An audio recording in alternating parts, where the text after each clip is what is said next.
All right, so let's start our class today. Okay, so today the topic will be depth from video. And before we discuss the details of this, a bit of recap first.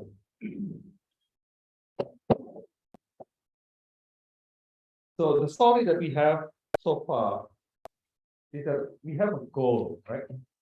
Our goal is to have depth from stereo or video. Oh, by the way, my voice is a bit strange. Don't worry about this. It's not COVID.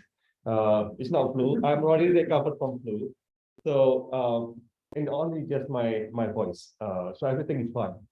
So don't be alarmed with that. Okay. So the goal is depth from stereo, and this is the thing that we want to have by the end of the day.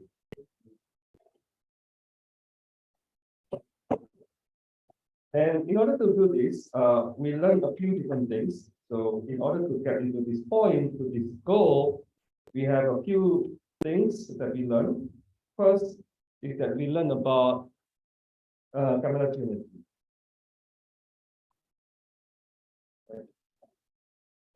This camera geometry is basically will give you a camera matrix P, which equals to K R P, and this is called single view geometry, single view camera geometry. And the second thing that we discussed also in terms of the geometry is two-view geometry. Two-view geometry.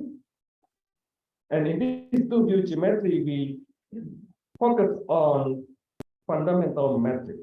So fundamental metrics.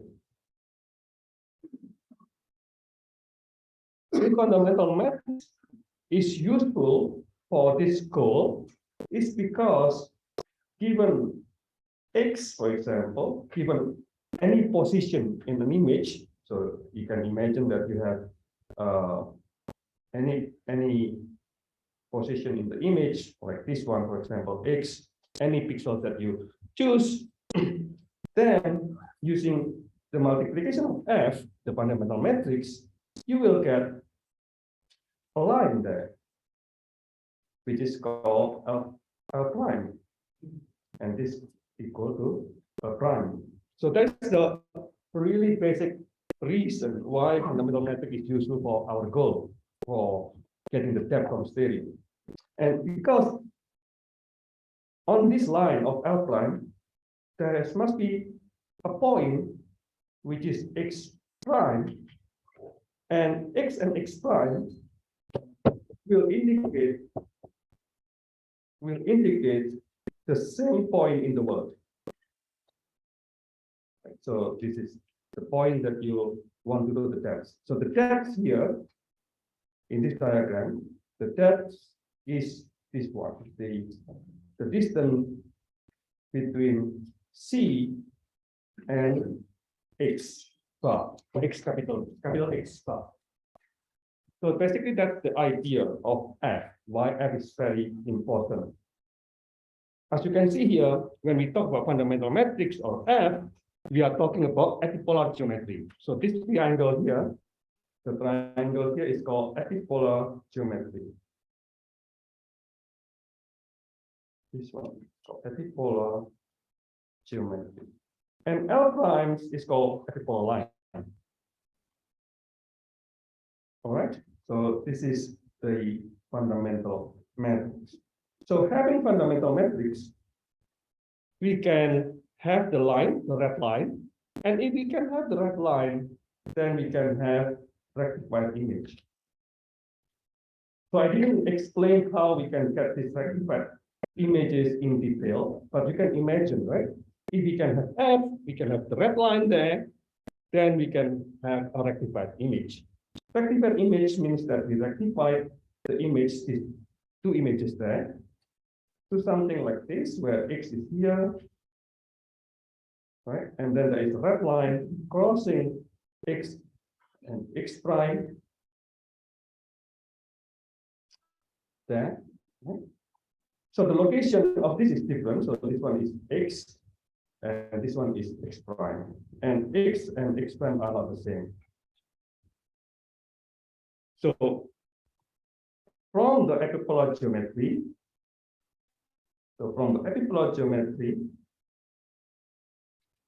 we can have a rectified image if we know the fundamental matrix. And in this rectified image, we know that y equal to y prime. Now, once we have rectified image, or once we have the epipolar line, then we can do stereo. Okay, so in the rectified image, D or disparity, D here, is the inverse of Z. So Z is the, again, Z here is the depth. Z here. So Z there is the distance between C and X, capital X. That's the depth. Okay. So there are actually two depths here, Z1 and Z2. Z1 and Z2. In the epipolar geometry, we have two depths. Depth from the C camera, first camera, or the left camera, and the depth from the right image, or the right camera, in this case Z2. And Z1 is not necessary to be the same as Z2. So it is Z1 is not need to be the same as Z2. Z1 can be the same, can also be different. It's not necessary to be the same. But for disparity, D1 is equal to D2.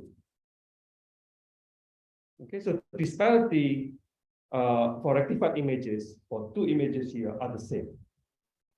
That's the only difference between the rectified image and two-view geometry or stereo image. Okay, so once we have a rectified image or stereo image, then we can compute the depth for every pixel. So this one is estimating the depth for every pixels. Now the question is how we can find the depth of the pixels is basically to find the best match. This one is by finding the best match. The best match in terms of RGB.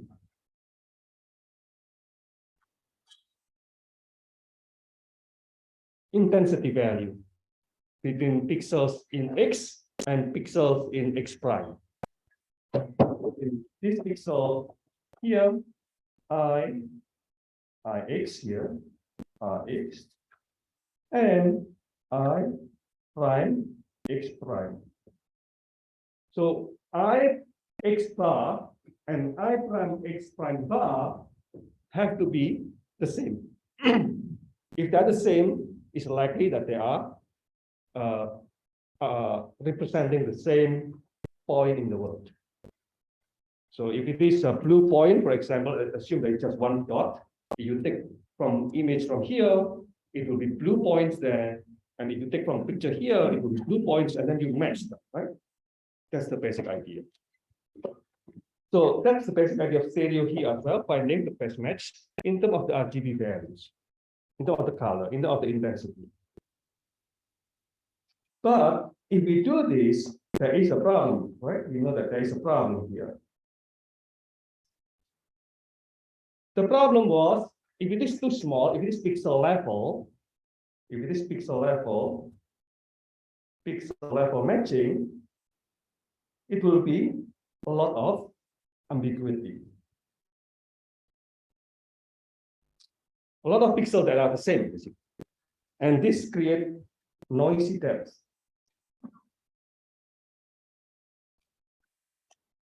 The solution, possible solution, is to increase the size of the pixels. Means that you include the neighboring pixels. It's called patch-based matching. So the patch-based matching, there are two cases. If it's too small, then you will have noisy depth.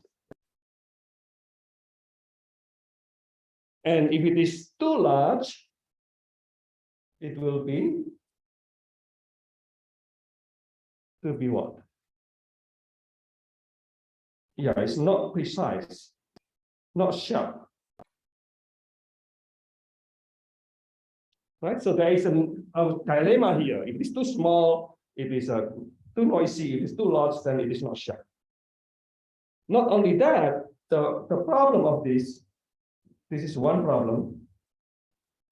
The second problem is that this patch size is applied uniformly to all pixels, regardless whether they are textureless or not, regardless the condition of the texture. So this is also another problem. And our solution for this,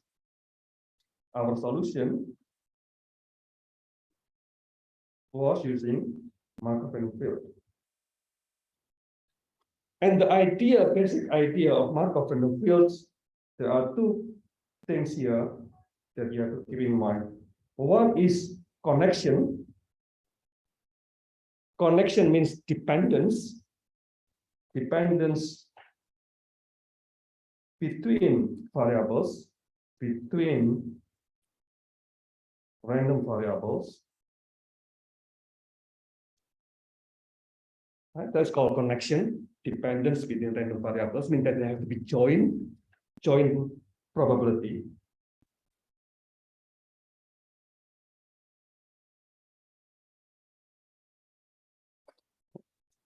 We need this because if we don't have the joint, there's no connection between pixels, right? And if there's no connection between pixels, then it is like a local operation. Now, the connection ideally have to be mutual connection between all pixels. One pixel connect to all pixels, certain pixel connect to all pixels again. So that will be the ideal connection. But this ideal connection has a problem. It is very, very costly to optimize. Because in the end of the day, we want to find the best combination of these random variables. So in order to make it efficient, but still have the connection, we need to apply what is called factorization. Factorization is basically, we try to prune or to cut the connection, but still have, somehow connection in a global way. It's not necessary that one pixel has to connect with all pixels, but at least we have to find some connection with another configuration. So basically, if you can imagine a simplified version is, for example, if you have 4 nodes, 4 pixels, if it is without factorization, you have to do it this way, means that all are connected. But if we use factorization, what you need to connect is just like this. What? It's not necessary that you have to connect all of them.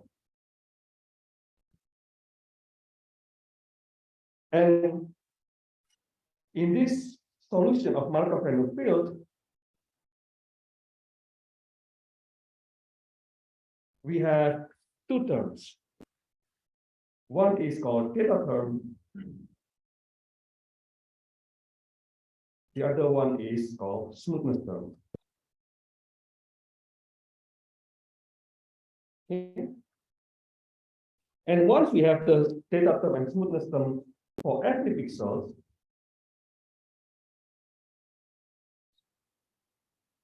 it means that we have a complete graph. A graph is called complete when they have the width on the edges. That's called complete graph. If we have a complete graph, then it is ready for optimization, which is called graph optimization. Oh, by the way, this kind of Markov-Random field concept is not only in computer vision, but also in machine learning in general. It's basically just a mathematical tools, very generic mathematical tools. And one of the techniques to do this graph optimization is called graph cuts. Another way is using early propagation. But there are many other ways to do it. Okay. Right. That's basically the story that we have so far. From the goal of estimating depth using video or stereo, we learn all these techniques. Any questions so far? And we know that the advantage of this one, right? The advantage of having using Markov-Random field. The advantage is that the data term or the terms or the cost is for every pixel. The cost is for every pixel. We don't really use windows or patches anymore. And second,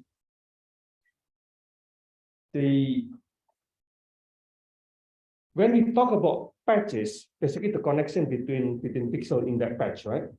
So in Markov-Random field, we also have connection between patches, and this connection between patches or connection between pixels, I mean, is represented in this smoothness term.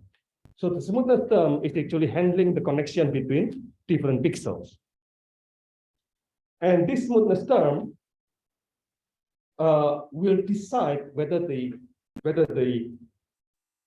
connection has to be cut or has to be retained, right? And in that case, the Markov-Random field is more flexible in terms of deciding the connection, in terms of connecting pixels.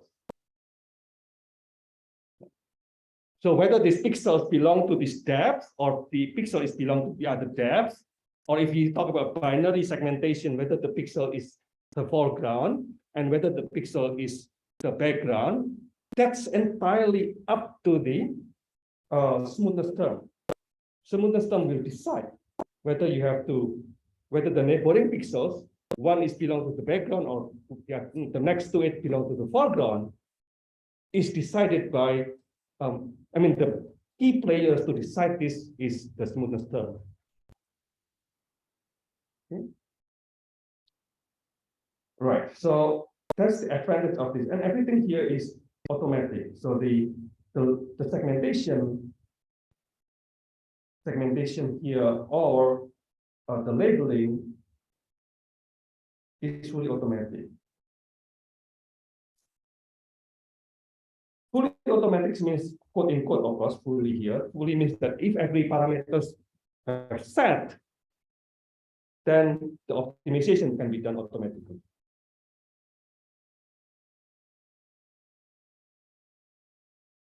Any questions here? Anyone?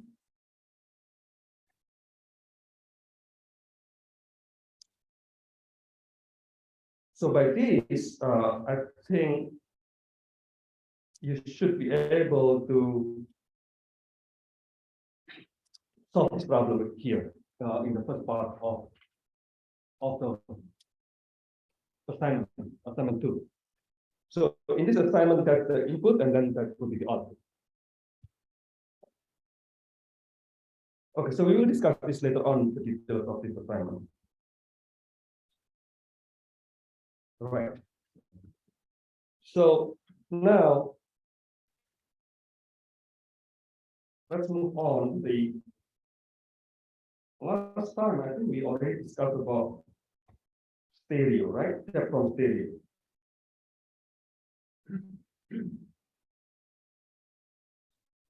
Okay, so let's have a very quick review first on the step from stereo.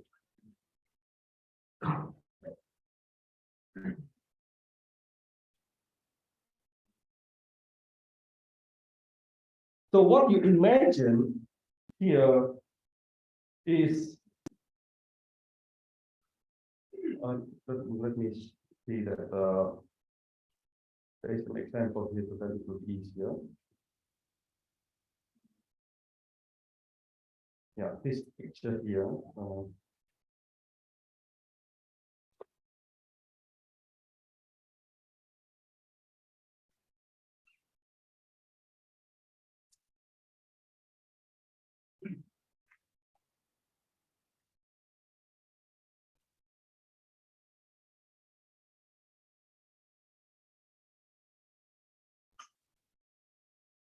Okay, so this one is rectified image, and assume that we have this rectified image.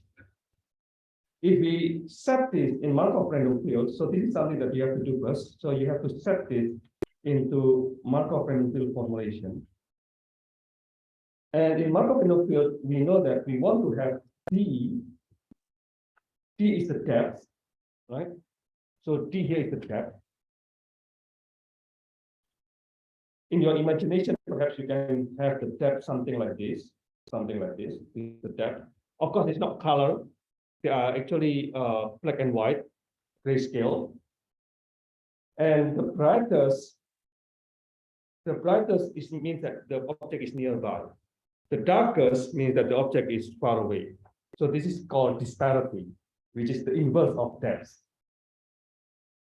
So T here is a disparity map, which later on will be the same as that actually, but I will explain later. Again, this is a map, depth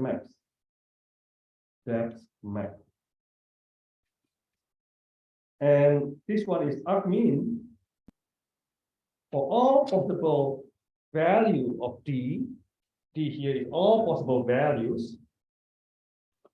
And we trace for every pixel, so X bar here for every pixel on the left image. And we have to decide the function for the data term for every pixels with the candidate of Tx, or the depth for that particular X. So T here, we do not know, but we know the candidates. We know the possible values.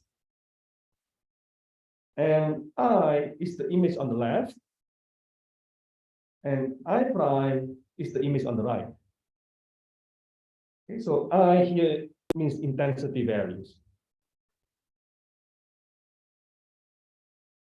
Plus lambda, so assume lambda is a constant, is sum of a y neighbor of X. Fp is the prior, the smoothest prior. dx and dy. Okay.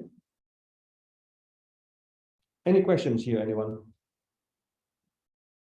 On the left here, this one is a data term. On the right here, it is a prior.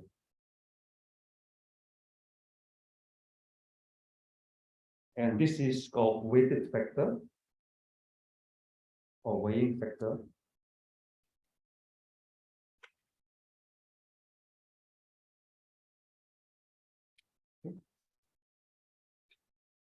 Lambda small means that we don't really much put on the connection between pixels.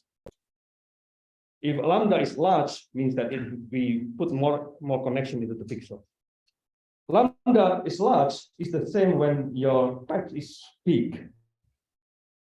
So the patch is big here means that lambda, you can imagine the effect of lambda very big is the same as when you have the patch very big. When lambda is very, very small, much smaller than the data term, for example, then the effects will be something like this. Okay. But lambda is a hyperparameter, only one single value. And it's not really the same as this, actually. This is just a easier imagination for you. You can test yourself later on. You can experience yourself later on in the CA by changing the value of alpha.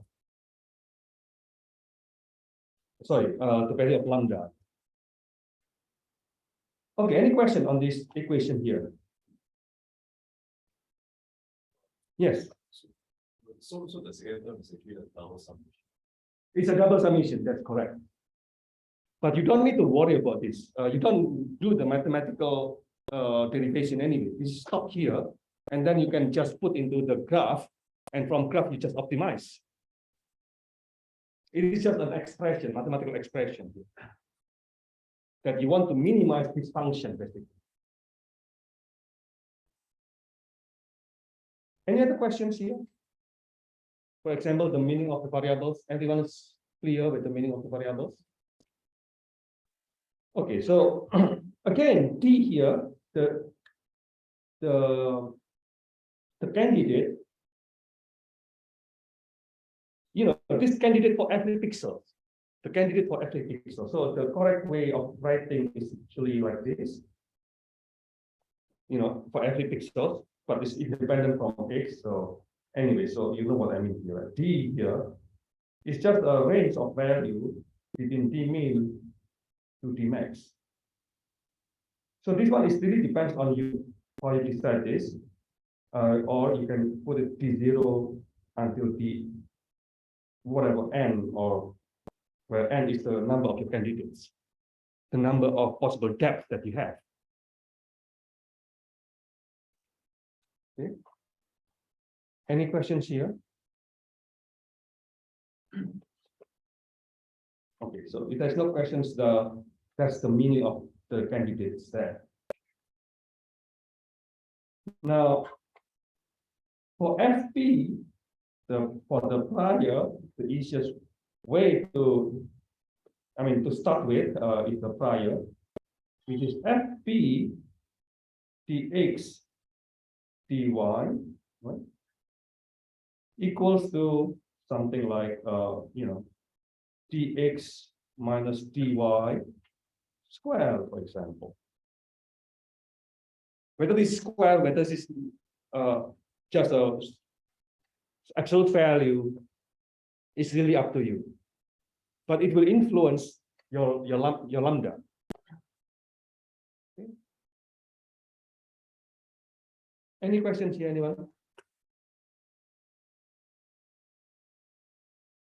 So in practice, it means that you will have a two-dimensional array for FP. So for FP, for every pixel, you will have two-dimensional array. And because this is independent from pixels, you just do it once. You just do it once for all pixels, because all pixels will be the same. Right? So this two-dimensional array is only one. one-dimensional array for this particular expression. Okay, because it's independent from the observation, independent from your pixel. So what is this two-dimensional array? This two-dimensional array is when you have dx or dy is up to you, or this is fine, and then dy is here, and then you have value here, right? Dx, for example, from d1 or d0 until the end, and dy also d0 until the end. So each of these, if you use fp, you will have 0 here. It's likely to be 0 here, and some value on the right and on the left. So this one, the value here on the right, on the top right, will be the same as the value on the top left and the bottom left. So this is the 2D array that I mentioned earlier. And you have to create this 2D array.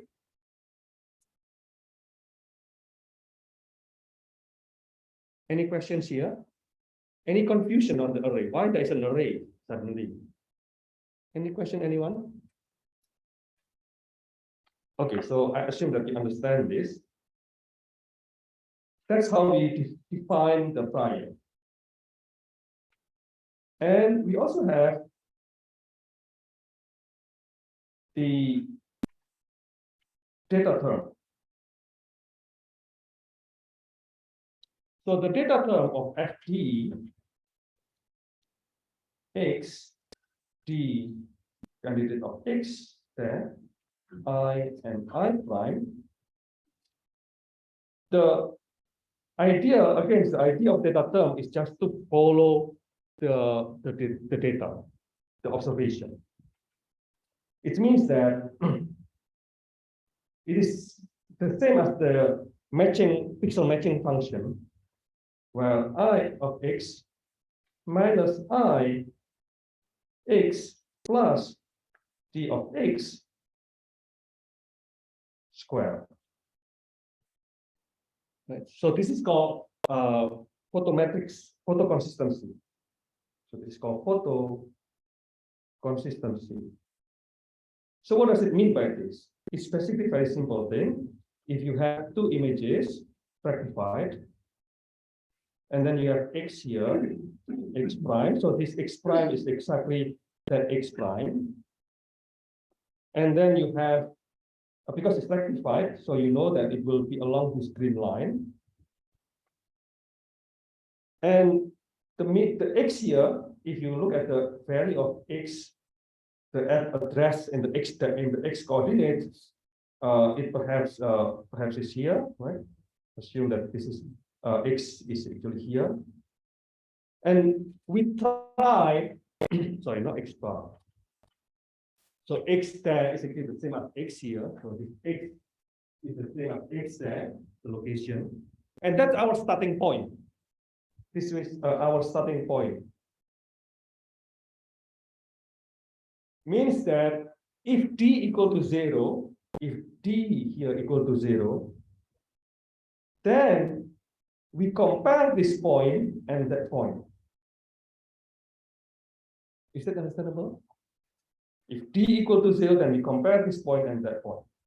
If d equals to 1, for example, so we move this one step.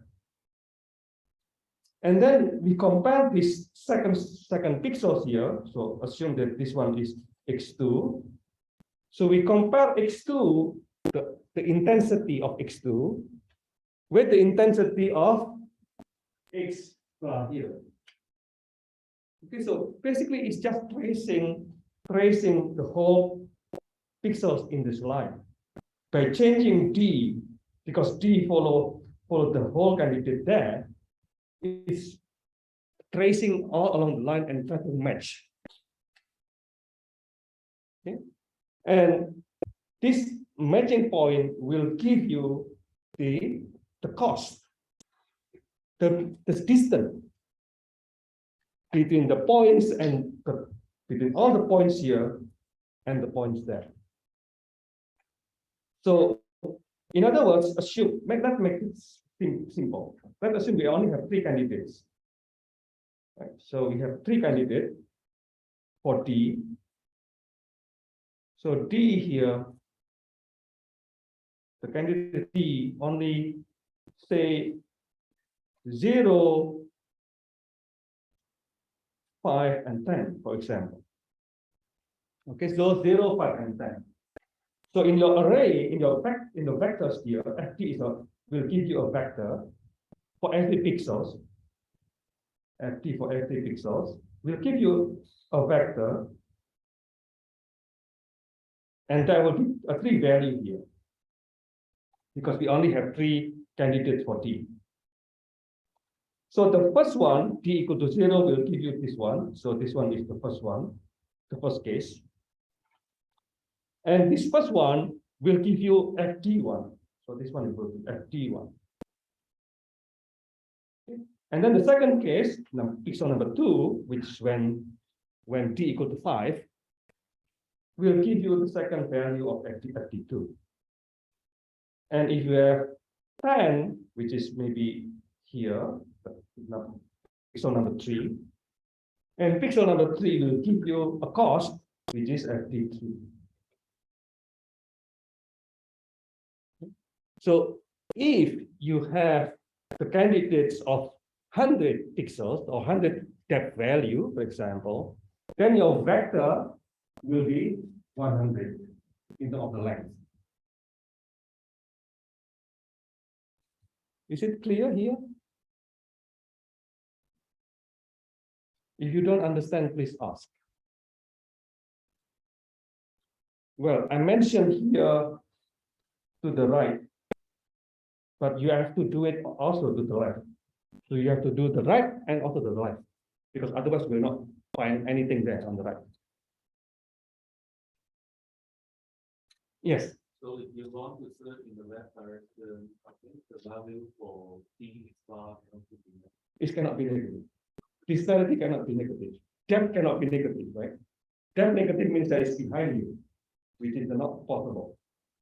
So in this case, the depth have to be from 0 to something. For example, if you start from here, which is 0 to 1 to the width of this, right? To the width of your image. If the stripe of the interval is 1, which is not necessary, you can just use interval 2 or 3 or 5. That will speed up the process. But what happens if your starting point is in the middle? So in that case, for example, if the width is 100, when you know that you're in the middle, then you have to split 50-50. 50 to the left, 50 to the right. But the number of the depth is the same, 100. So the number of the depth have to be the same, regardless where the location of the pixels.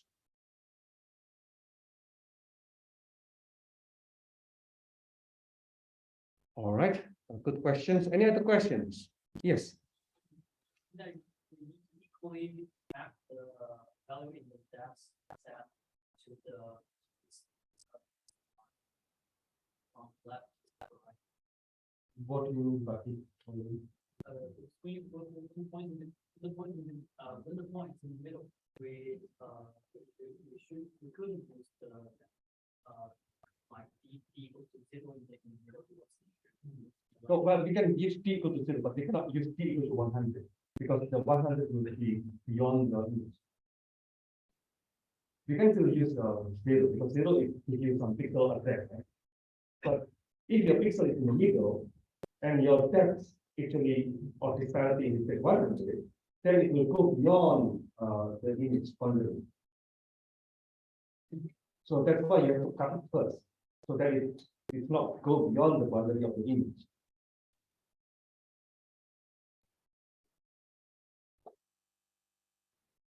Yeah, any other questions?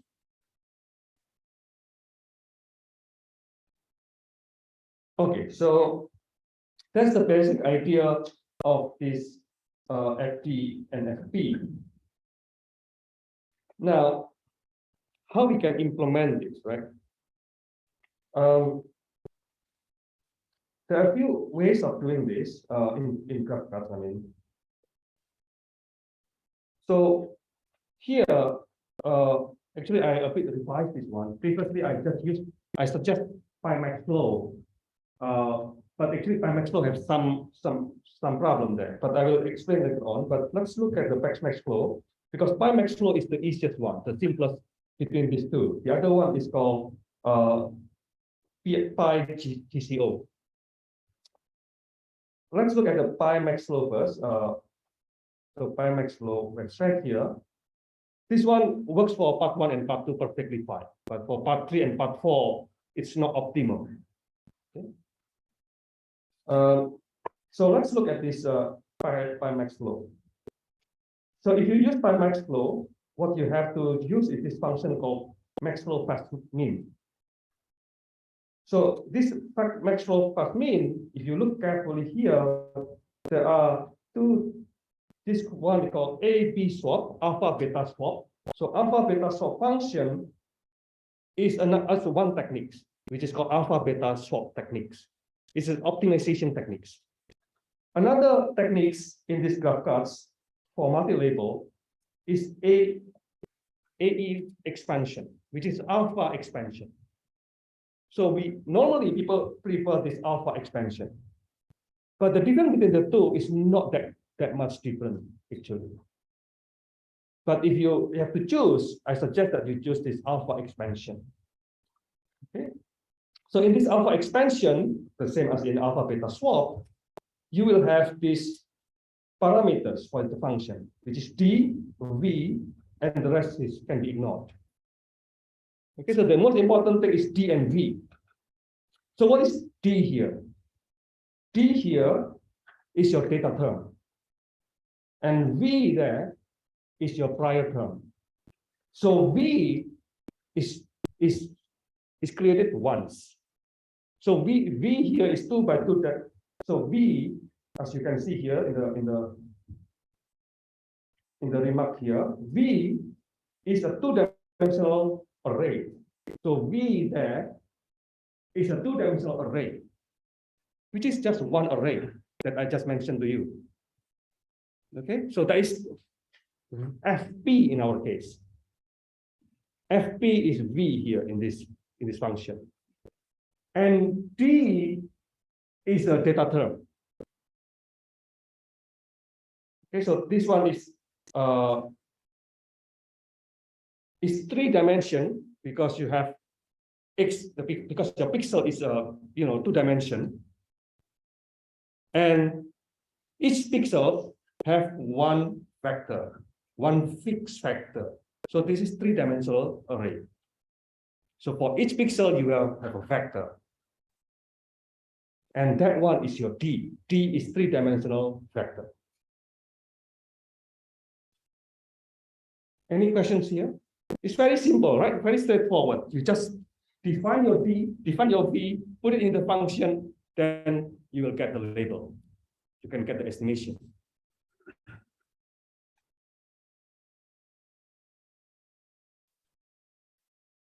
Any questions, anyone? The same if you use using this what is that called? Yeah. So the other one, the other package is called PyGSG. It's not that right. GCO. This GCO is actually better. I don't know how to change this.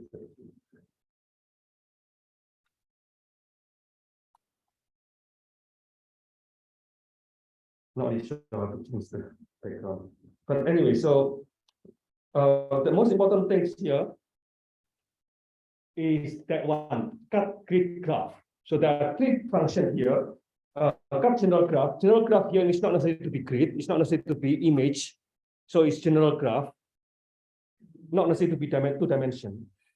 But what you need to use in this CA, especially for the first one and the second one, is a cut grid graph simple. So the simple one is exactly the same as the fast mean in the Pimax flow. And if you want to have an optimal solution for part 3 and part 4, then you need to use cut grid graph without simple. Because the cut grid graph gives you the opportunity to have the weights for every pixel differently. So I mentioned previously that here V is only two-dimensional array, means that this one is applied for all pixels without any difference. But if you use cut grid graph, you can define the connection between different pixel, different values. Okay, so I will explain later on. Maybe I can explain here.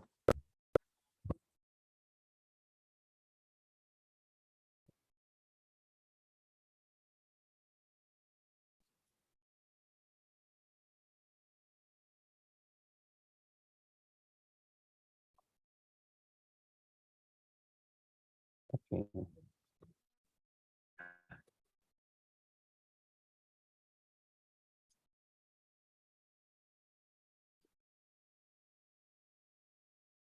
Okay, so here, first of all, you have to install this, right? After the installation, follow the instruction. I will explain later on how we can follow the instruction there. But anyway, so the function that you need to have this file here, because this file, the PyGCO, is the one that wrapped the function. It's a wrapper here. It's a C++ wrapper. And if you look at the, what is that called? Graph. Cut grid graph. Is there anything strange? Oh, okay. So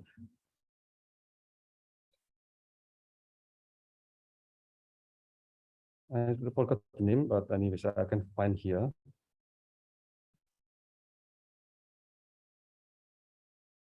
Okay, so cut general graph. Cut is not, you will not likely to use it because this is general graph. You know, it's not necessary to be grid. It's not necessary to be two-dimensional array. So you have to define your own array in this case. You have to define your own graph.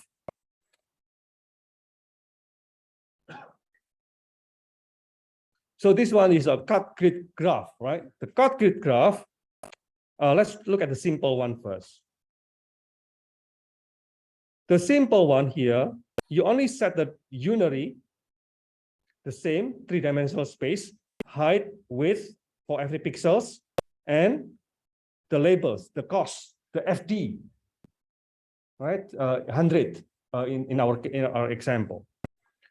And then the pairwise is two-dimensional V, right? It's exactly the same as in fastmin. So there is no difference here between fastmin and cut grid graph simple. It's exactly the same. So now what happened is that if we want to have the connection unique for every single connection. So if the one to have unique connection, here there's a difference here is in the cost of vertical cost. So now you have cost vertical and cost horizontal and cost diagonal, but actually cost diagonal is not necessary. You can just ignore them. So cost verticals mean that for vertical, for every connection, you can define a certain value uniquely for every connection. Okay, so that's the difference between this max flow. Max flow cannot use this, cannot have a unique setting. And this is necessary for part 3 and part 4. I will explain later on mathematically what is the difference between part 2 and part 3 or part 4. But just keep in mind that, you know, now you have the opportunity to change the value, the connection, the strength of the connection between pixels. Any questions here?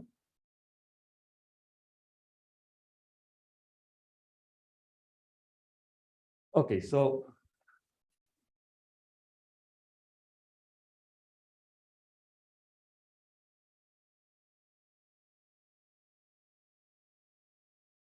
right, so that's a bit of the code, the implementation.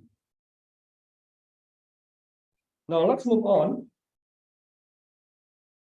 to the main topic of today, which is that from tab from video, but I just want to put it in the tab from non-rectified image. Right, the non-rectified image. Okay. So if we have non-rectified image, you can imagine something like this.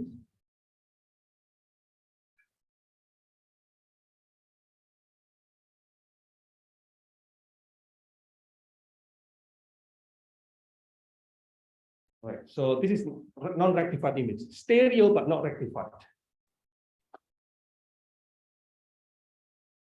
And again, our goal, given X bar, we want to know the depth here. We want to know Z1. That's our goal. We want to know Z1, which is the distance between X, capital X, and C. Okay, so now how we can get this, right?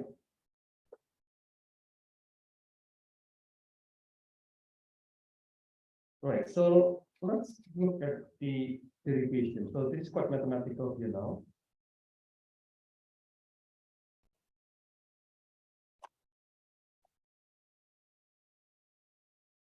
Okay. So let's assume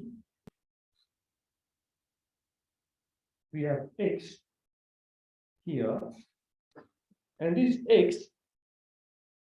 we know that X is a projection of capital X, correct? X small x is a projection of capital X. If we know P, if you are given P, and we know that P is K R T.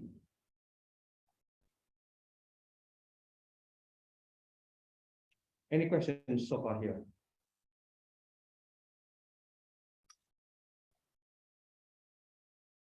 So now let's assume that there is, if we trace this, let me move first. If we trace this, right? If we trace this all way along that line, along that red line from C to X, if we trace that all the way, we will end up with infinity. And the point that the point where the line crossing with the infinity plane, assume there is an infinity plane, a plane that is really in the infinity space. There's a plane there. And if this line crosses this plane, that point of crossing between the line and the plane is called X infinity. So X infinity is the intersection between the line and the infinite plane. Is it imaginable? All right. So now the question is, how can we express this X infinity? Anyone? How can we express this X infinity?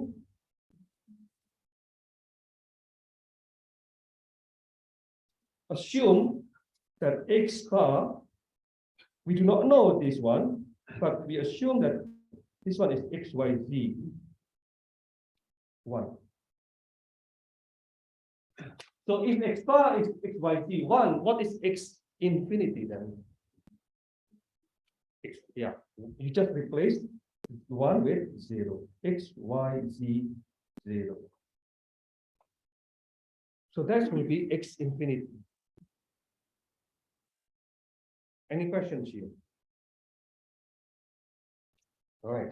So in other words, we can write, to simplify the expression here, with X hat infinity 0 and X hat infinity is actually simply xyz. I just name it in that way. Okay. Right. So now, if you look at our x again, x, the projection of x here to become x, it doesn't really matter whether it's the blue x or any x along the line. So if you have x here, for example, or x here, or x here, all these x will, if you project that, will give you small x in the same location. In other words, if you project x infinity, if you project x infinity, you will get exactly the same point. Agree with me this? Okay. Right. So we know that this one is KRT. X infinity. And if you look at the mathematics, K, R, T, and this one, this part here is actually the same as that one, right? The same. So we can replace that using x hat infinity 0. So what happened if I do the multiplication between these two matrices, between this one and this one, become what? K multiplied by anyone? The T, the translation factor will be multiplied with 0, will be gone, right? But R will be multiplied by x hat infinity. So the translation will be gone.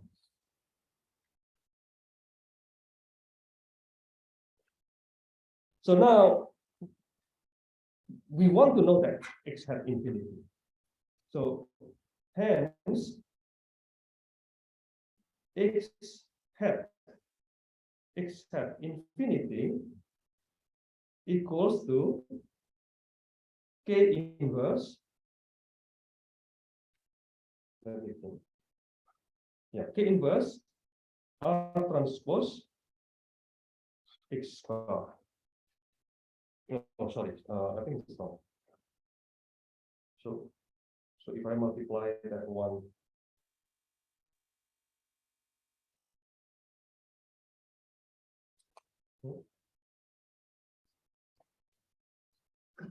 oh, yeah, K inverse first, of course.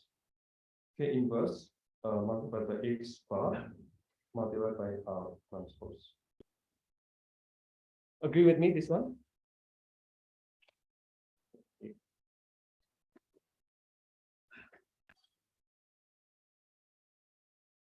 Right.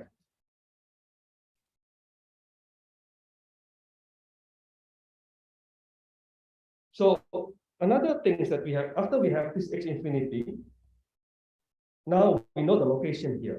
We know the location of that intersection point between the plane in infinity plane and the line. We also know that two parallel lines will intersect where? At infinity, exactly. So you have intersection, if you have two parallel lines, and then you go all along the way, in the end it will be intersect at one point at infinity. It's really strange, but it will do intersect each other at infinity. So if I have a parallel point, here, oh sorry, parallel line, if I have a parallel line, so this one is parallel. Okay. The intersection of these two lines will be at infinity. It means that it will also intersect x. At infinity, they will intersect at x star. x infinity. Is it clear? Right. Now, what happened if we want to know, or if we project this? What happened if we project this? P prime is the parameters of the second camera on the right camera. And using these camera parameters to project x hat infinity or x bar infinity.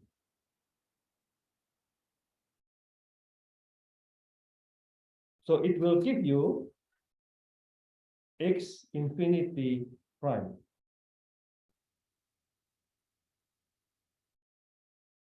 So it means that, of course, it's a bad drawing here, but there is an intersection between the plane and the green line.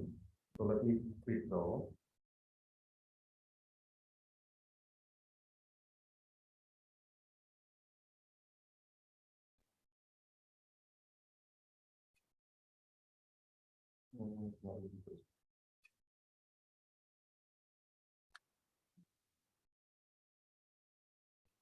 Something like this.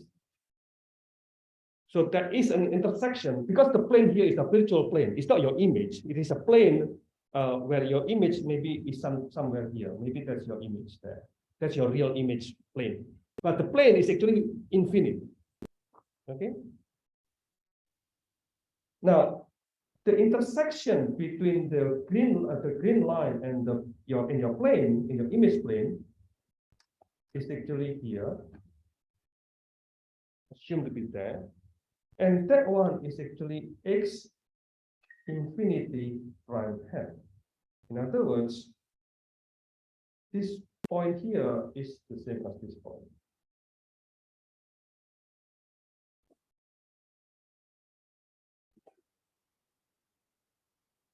Any questions?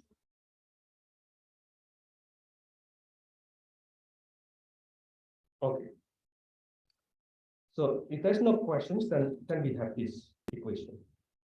And this equation also means that we have k prime, r prime, which is the second camera parameters, the parameter of the second camera on the right, multiplied by x infinity.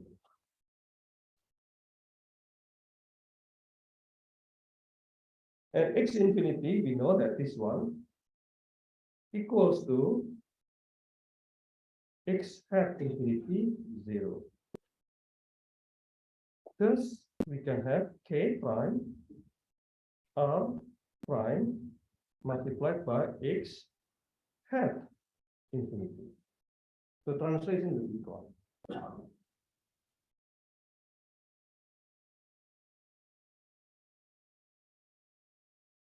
Any questions, anyone? And we know that this one here equals to that one. It means that x hat infinity, that intersection between your right image plane and the line, the green line, equals to k prime r prime r transpose k inverse x. Okay. This is given, this is known, this is your target pixels, and everything here is given. This is your camera parameters. How can we get the camera parameters? By calibration, for example. But in your assignment, KRT here will be given to you. So by knowing x and the camera parameters, you know the point and at the other intersection there. You know that there are points here. You know this one. You know that one. Given X here, you don't have that one. Okay. Why this is useful, I will tell you later on.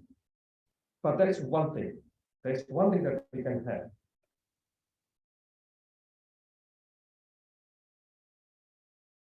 So now, another thing that's important is that we have to find another point, because in the end of the day, we want to find a line, right? In the end of the day, what we want to find is the blue line. This blue line, L prime. L prime is something that we want. Of course, we can use fundamental metrics to have this, but let's assume that we do not know fundamental metrics. How can we find this L prime? And that's the point of this discussion. Without fundamental metrics, how can we get L prime? So we already have this point there, and this point is actually intersect with L prime. And we just need to have another intersection on the other side, which happens to be epipole. So E prime there is something that we want to have next. So if we have E prime and X infinity prime, then we can draw a line. Okay, so now how we can get this epipole point? So this one is the first part. So let's look at the second part. Again, the second part I mentioned is E prime. How can we get E prime? E prime is what? It's a projection of what? If you project this, if you have a camera parameters for the right image, it's a projection of what? We discussed this before. Yes, the other camera, which is C. Okay. Any questions here? So in this case, we are KRT multiplied by C. And a simple manipulation here, simple manipulation is that if I change K, I take out, this one is a matrix, this one is a matrix, the whole matrix, right? 4 by 4 matrix. So if I have a 4 by 4 matrix, I take R. So for example, I take R out. Sorry, this one is prime. I take R out from the matrix. Then I will end up with I, and the other T is R prime inverse T prime. Is it clear? Anyone has a confusion on this? Because if you multiply R backward, R multiplied by I will give you R multiplied by R prime inverse will be 1, and multiplied by T is T itself. So to avoid your confusion, let's put this is 3 by 4, this is 4 by 4.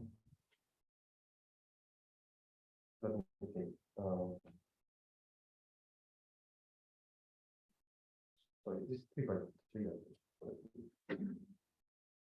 This is 3 by 3 by 3, 3 by 3. This is 3 by 4.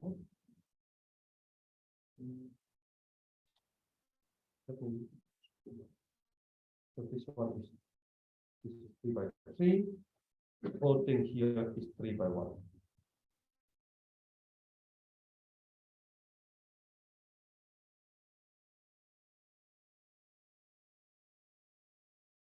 True. This one, the whole thing here is 3 by 4. This is 3 by 3. This is 4 by 1. Yeah. That's the dimensionality. Any questions here? Okay. So if we do in this way, we split in this way, then this one, if you multiply this one and this one, anyone remember what is the multiplication of these two?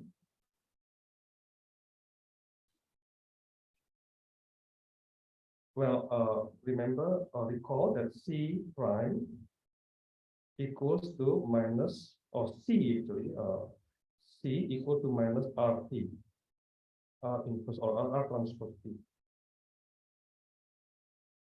C equal to minus R transpose T, minus R transpose T. So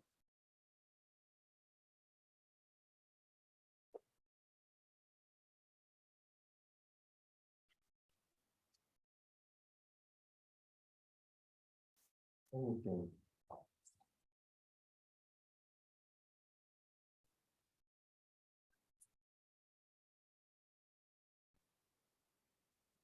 Right. So sorry, I am a bit confused. So let's put it in this way. C here is Cx, Cy, Cz1 because it's 4 by 1. And if you multiply this one, for example, you multiply this one with the first part, correct? Because it's 3 by 3. Because this one is I 3 by 3, you multiply only with Cx, Cy, Cz. And in that case, it gives you, in that case, it will give you K R. So the multiplication of this will give you Cx or C bar, but in this case, it will be only 3 by 1. Now, that one is the first one, which is I multiplied by Cx, Cy, Cz. And you multiply the second part here with 1. Yes? Because there's only one factor. One factor is multiplied by the other one. So this one, and we know that C prime equal to minus R transpose T. T prime. So in that way, in that case, it becomes minus C prime. This is also 3 by 1.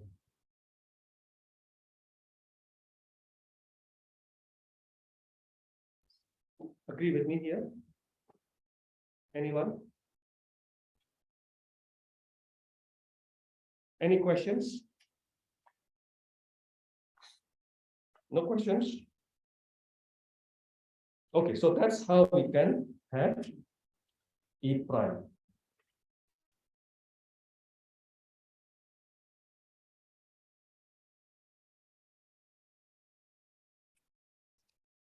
Okay, so we have two equations now. We have two equations. So from one, we have, so from number one, we have x infinity prime bar equals to k r transpose k inverse x bar.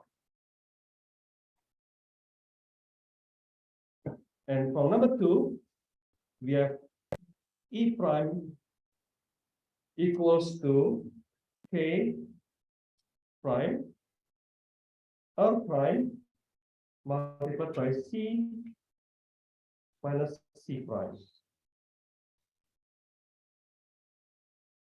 So we have 2 points. So again, I just want to remind you,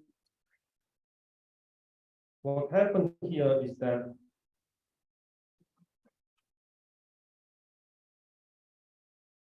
we have two image plane.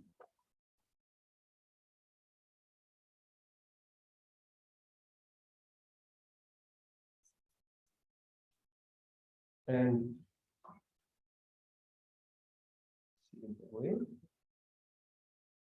okay.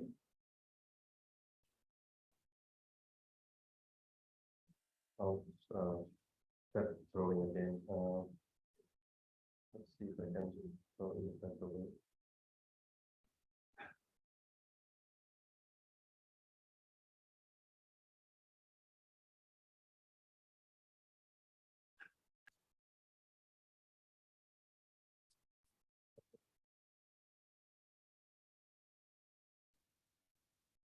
So this one is parallel. And the point here, the intersection point here is number one, which is give you x infinity prime. This is your x. So this one is your c bar, and this one is your c prime bar. And you have the intersection on the other side here, which is e prime. So in this, because you have 2 points now, then you can have your line, your epipolar line. Let's have another color. So you will have this line. Well, actually, I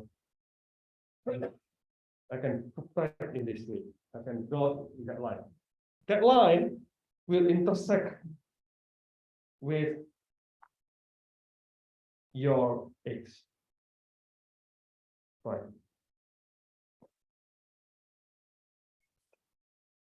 So how do we know that this is intersect x prime?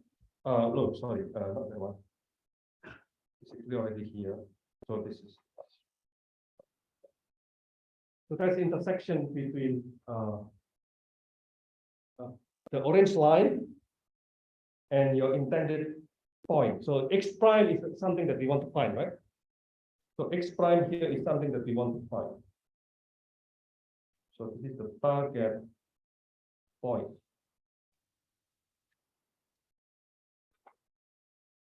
So that's something that we want to have. So we want to have x prime.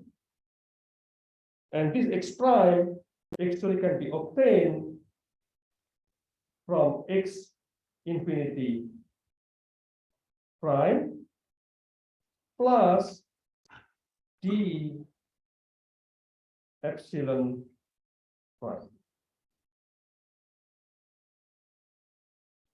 So if d is correct, then it will be, if for correct d will give you correct x prime. And if you have a correct x prime, then you can get the d, of course, the depth. So this is the depth.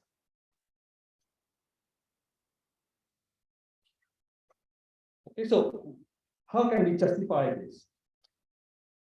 Okay, so let's have some justification here.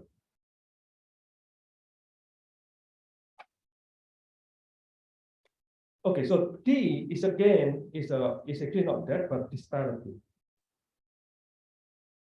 And disparity in this case is 1 over z, 1 over depth. Again, z here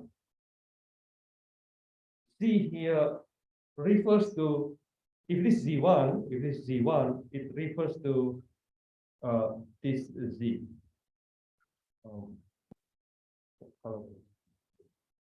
Again, this one is your z1.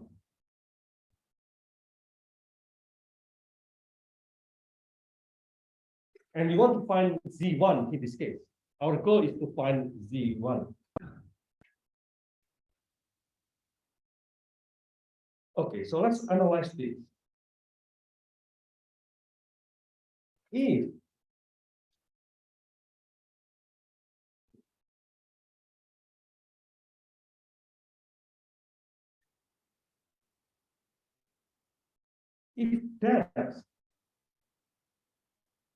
the depth, disparity d equals to 0, if the disparity equals to 0, then z1 equals to anyone? Infinity. Okay, so if t equal to 0, c1 equals to infinity. And that's true, right? If it is 0 here, then it equals to infinity. The equation is correct. So when this t equal to 0, then z is in the infinity, and your x prime will equals to the x prime. So because this one is, your point is far away. So your point is z1 is very, very far away. And this is the same as z1. And the projection of that will give you x infinity, which is x infinity here. That is the case when t equal to 0. And t can be very large. The range of t from 0 to infinity, because the depth can be infinite, or the disparity in this case can be infinite. So when t equal to infinity, z1 equals to what? Equals to 0. If t equals to infinity, it is infinity, then the disparity, the depth equal to 0. And if depth equal to 0, means that what is the depth equal to 0? What is z equal to 0? When is z equal to 0? When this point is actually the camera point. If that's the camera point, then when you project that one, it will end up with epipolar, which is this one. Okay, so there are two extremes.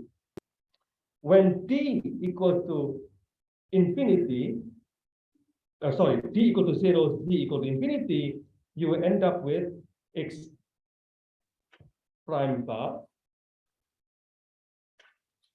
And if t equal to infinity and z equal to 0, you end up with e prime. So this one is actually too extreme. One is 0 and the other is infinity. So there's nothing beyond this. There's nothing beyond this. There's nothing beyond this. There's nothing there. These 2 points are extreme point already. One is 0 and the other is infinity. So when you look this equation again,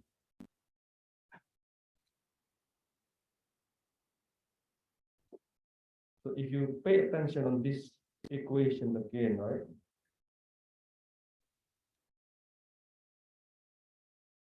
It means that you can change t from 0 to infinity. And what you do with regard to that is just changing this line here, tracing that line. When you t equal to 0, it will be at x infinity. When t equal to 1, it will be here, and t equal to 2 here, and so on and so forth, until you end up with somehow infinity here. It cannot reach epipolar point actually, because that means that the t equals infinity, which is impossible. Which is, in terms of the computation of your computer, it's impossible to put t equal to infinity. If you put a large number, it will end up somewhere here. Okay. So this equation is tracing the line. Is that clear? Okay, so I can give you another illustration. Here.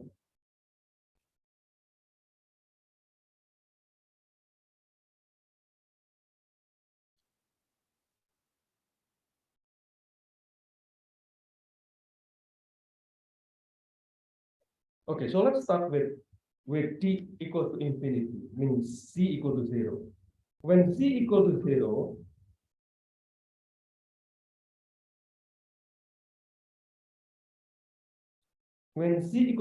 your projection will be this one. That one will be your projection. You shoot a ray in that direction. And when you reduce t, not infinity, but some value, large number of value, it will give you that value there. And so on and so forth until you try to find something that can intersect with your point. So it gives you some value here, and if you check the intensity, the RGB of this, then you can do the matching. Oh, by the way, we start from t equal to 0, not t to equal to infinity. So we start with that, and then we trace in this way. And in the end of the day, you will have this point that intersect with your intended target. Because that one will give you the best match in terms of the intensity, in terms of the RGB. Okay. So that's the meaning of the equation. And you will use this equation in your assignment. And this equation, if you use number 1 and number 2 definition of x infinity, then x infinity is actually k prime r transpose k inverse x plus t. So the second equation is for epipolar k prime r prime t bar t bar prime. So this is the equation that you will use for your assignment. Means that you just change t here. So once you get, and then you can get the cost for every t, for every possible value of t.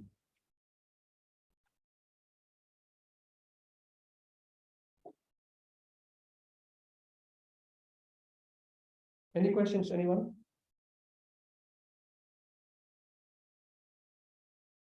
Okay, so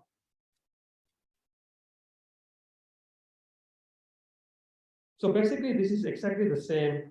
If you look at the data term, right? So the data term is exactly the same. So you can just from this one is you can just copy and paste here.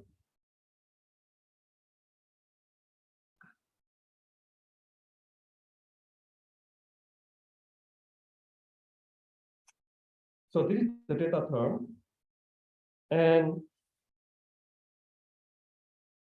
what you need to do is no longer that you use this x plus t. Let me think.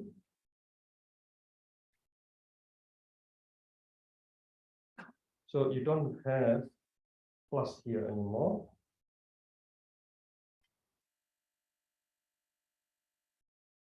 So that is a way to describe this. Let me speak this.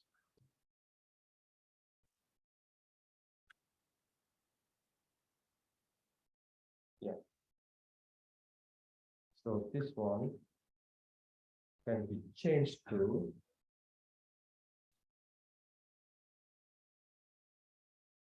L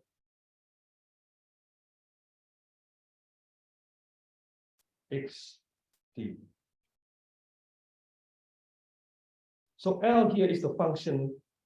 L here is this green function under the green box there, and t here is actually dx, the candidate for that particular point, and x is the x here is the target pixels, which is the same as this one.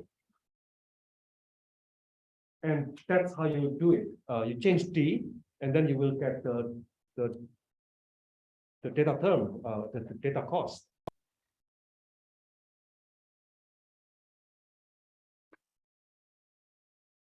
This is actually part 3 of the assignment. Any questions here?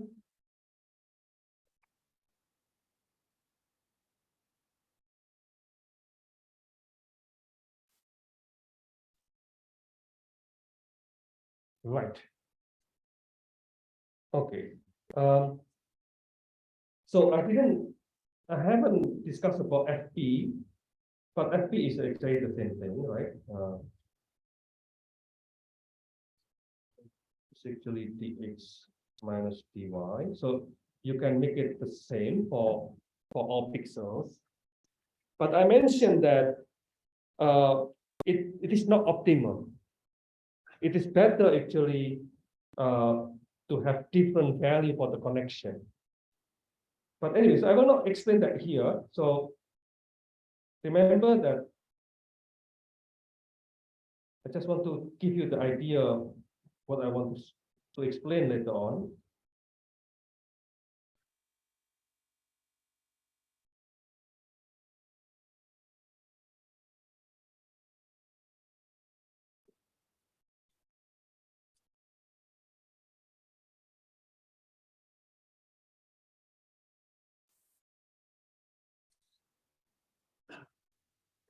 Okay, so this is the MRF definition. And we define all the things already. As you can see here, if if lambda here is constant with respect to all pixels, so the same different connection have the same lambda, then you do not need pi GCO. You only need the simple graph cuts. Pi max flow can do the job already. But if alpha is a function of x, then you need to have pi GCO.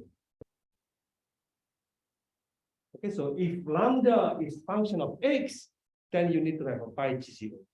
But otherwise, you can use a pi max flow or pi GCO as well, but the simple one.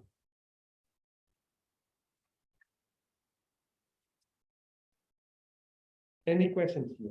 Later on, I will explain to you what kind of function lambda is.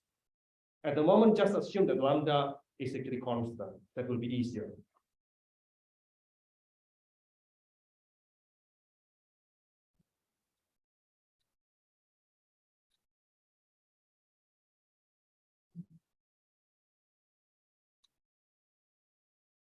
Any questions, anyone?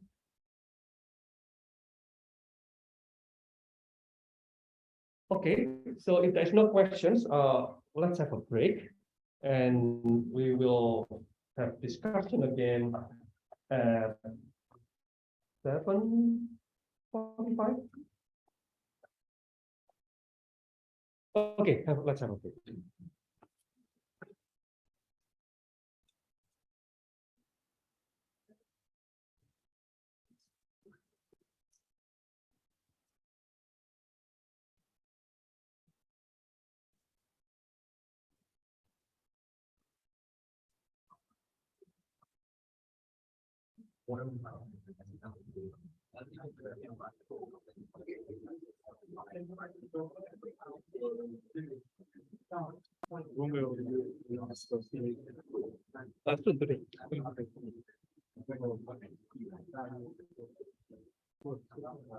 I can.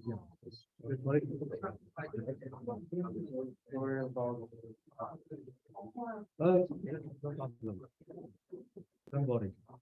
And about I want to talk about the same one. I want to seven. So three questions. This is the pulse of the camera. You generate CA1 or CA2? C1. The extra question. Oh, that one I do not know. This is really up to the student. Kind of problem. If I do some investigation and I see it's kind of impossible to stop the camera pose from only pictures. I think they're using they have the maps or the disparities that so they can generate.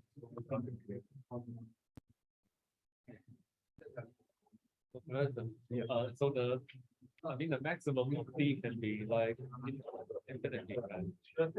So I think when you implement the D, the point of D, you can make value.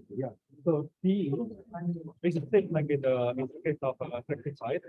So you have to decide D0 until the end. Oh yeah. And the end is not necessarily infinite, it's maybe 100 or depend on your so later on you have to draw the line and to see how, for example, if you see this, if you set it 100, how far that your line will go.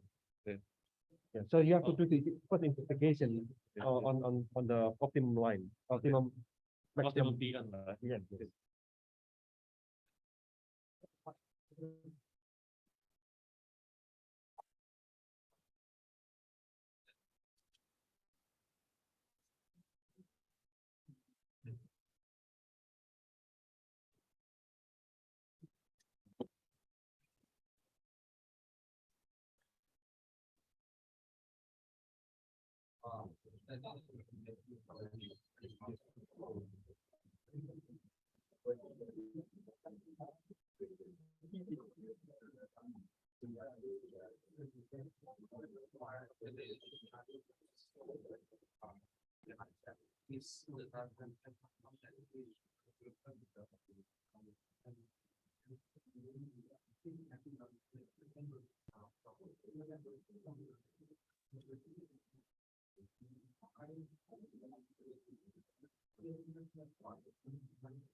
You also mentioned that it has multiple labels. Yeah. Well, is that the equality is the concept? Yeah, so 35 is a set residual label. So after you have a graph cut, then it will give you the value of the depth, which is a discrete value. And this value is called label. If it's span values, for example, span, then it's a span label.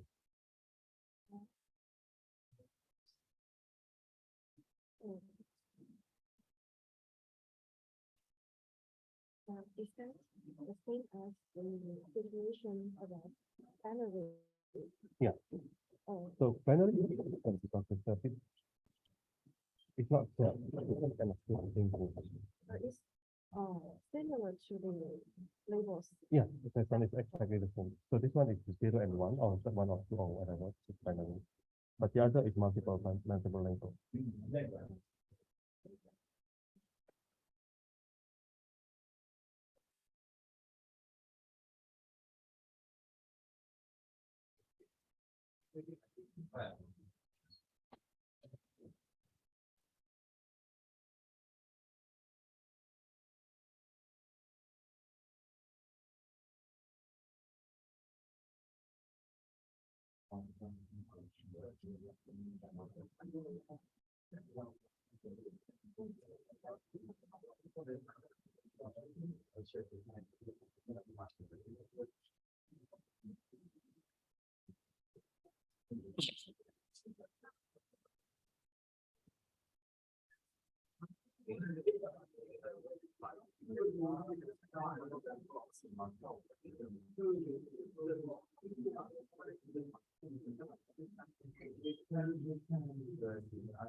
All right, so let's start again the second session.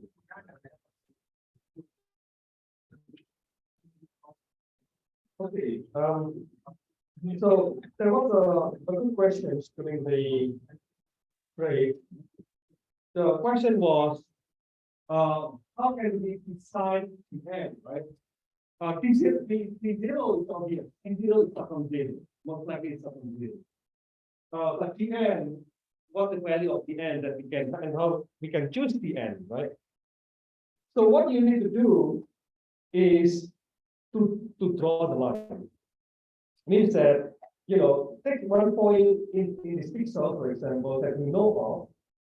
So let's take a look, for example, this point here. Right? You know that this point at the tip of this, at the tip, let me see if I can. Yeah, so let's put at the tip of that rock, right? So you know that the tip of the rock will be here. It will be there, point, the same point there. We know that, right? When I look at observation. So what you need to do is to draw the line from starting from zero.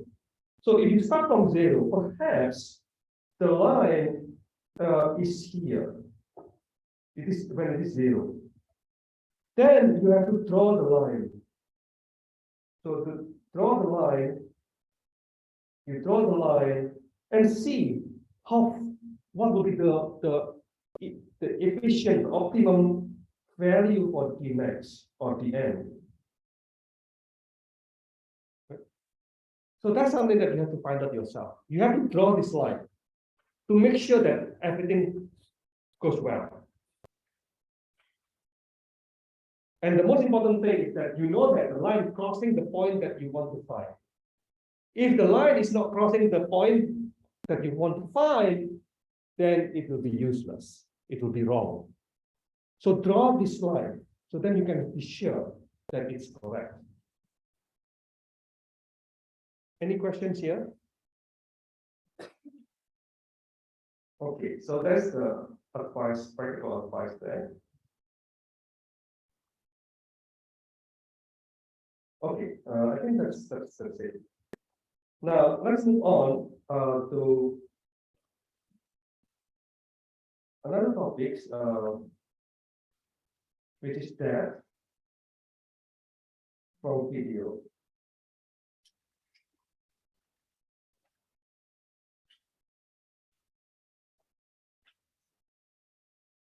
Okay, so the basic motivation is that, you know, I'm not sure if you remember this one. In the stereo system, we have what we know as baseline. Anyone remember what is baseline? What baseline is? Baseline is the connection between the center of the cameras. So, for example, if you have this kind of system, C and C prime, then the baseline is actually that one, right? That one is baseline. And there are two types of baselines, called short baseline and long baseline. So short baseline, in the extreme case, for example, this one is called short baseline. So the distance between these 2 points here are very short. Relatively speaking, short. And the other type is where we have very long baseline.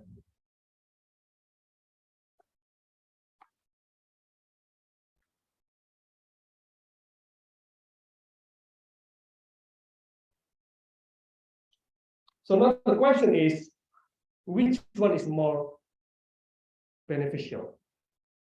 The short baseline or the long baseline? Anyone? Which one is more beneficial? Short or long? Can you raise your hand if you think that it's short? Okay. And if you think that it's long, it's beneficial, can you raise your hand? Okay, so for the long one, why do you think that long is useful?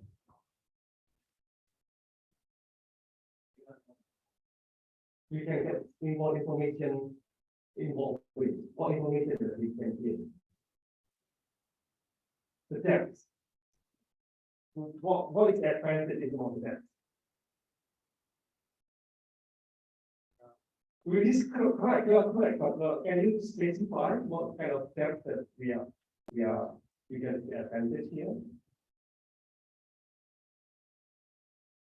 Well, the degree of the depthness will be more, right?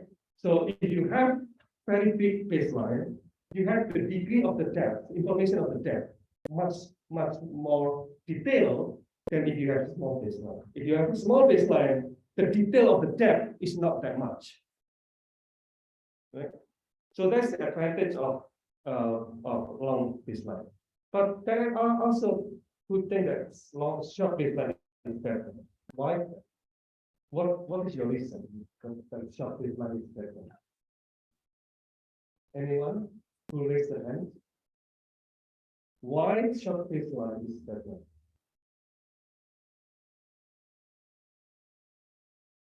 So if I ask you your eyes, right, is it short or long? It's short actually. Why is that? So it means there's a benefit of short, right? Because otherwise your eyes will be longer in the baseline. So why that our eyes don't really far apart? What is the advantage of short baseline? Easy to compute. Why that easy to compute? Current is not too much, so easy to match the image to get. Maybe it's a good point. Yes, a good point. Maybe that one. Yes. But any other ideas why short baseline is better than long baseline?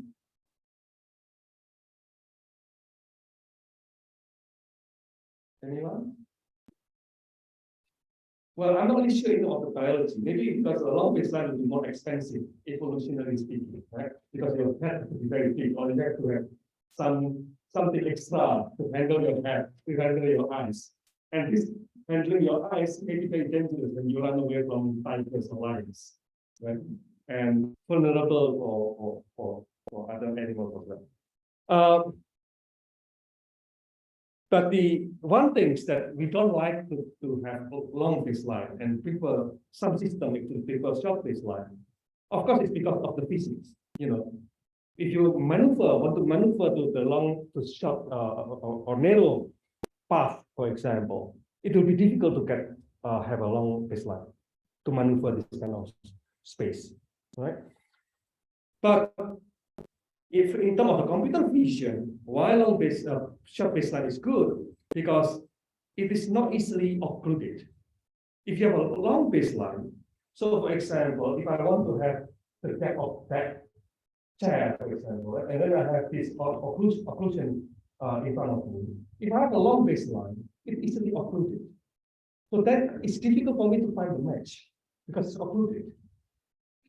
But if I have a short baseline, occlusion will not play that much role in disrupting the system. Right? So that's in computer vision point of view, at least, short baseline have the advantage of less problematic with occlusion. So this is good in handling occlusion.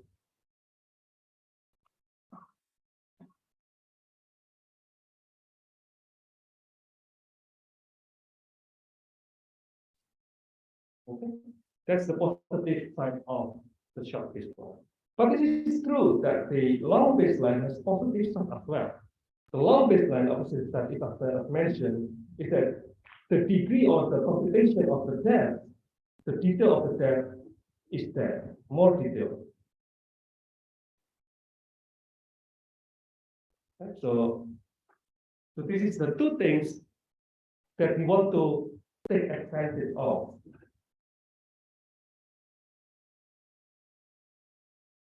So, and this short and long baseline can happen in video. Why this video can be long and short? Because if you move your camera, right, to take a video, you can move here, for example, and then move this location. You can have a shot which is frame to frame, which is long in terms of, for example, the first frame with the end of frames. So that will be have a long baseline, and frame by frame will be short baseline. Yes. Oh, okay, sure. So, for example, imagine that you have stereo system. One is here, the camera is here, and the other camera is here, for example, right? And you want to have the depth of that chair there. Because of this computer here, the screen here, it will be difficult to get. Because maybe this one can see that, can see the chair, but this one cannot see the chair because of this occluded by the monitor. So this is called occlusion problem. But if it is quite close to each other, it doesn't really much have any problem with occlusion. Because what can be seen by here can be seen by this camera as well. Any other questions? Yes. Please ask this kind of question so then I can make myself clear. Any questions, anyone? Okay, so there is a benefit of this long and short, and we want to exploit these benefits in video.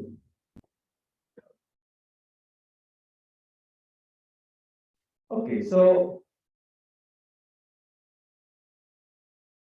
another benefit of video is basically the same thing, like handling occlusion.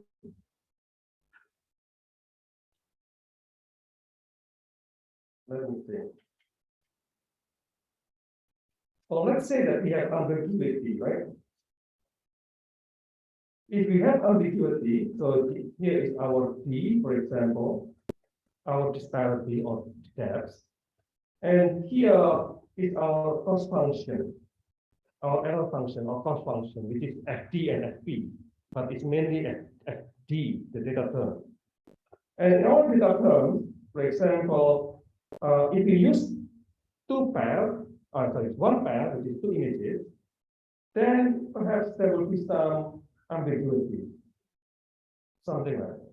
So this depth here will give you exactly the same error as the other depth. So D1, for example, will have the same value of D2 in of the cost function. But if you use another image, that image might give you some more unique information about the thing. And in that case, it will be higher here perhaps, and then going down there. So this one, the blue one, will enforce the correct depth is actually D2, not D1. So if you get confused with this, don't worry. I will explain later on what this is exactly, what is the meaning of this exactly. Okay, so anyway, so let's look at this mathematical formulation of the multiple frames geometry. So assume that we have one pair, so this is one pair, and then we have another pair, and let's focus that we want to have Z1. Let's focus first that we want to estimate Z1. And in this case, we also have the green line, the green triangle here. So this one is C1, C2, C3. Again, our goal is to obtain Z1. And this one is X.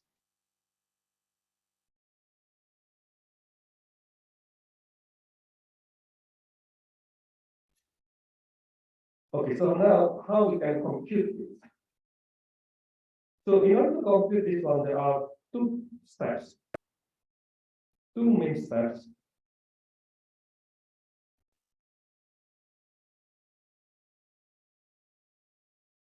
Step number one is called disparity integration.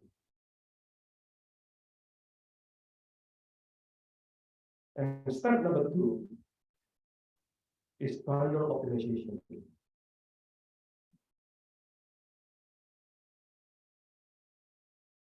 Two steps. So let's look at the first step, disparity integration.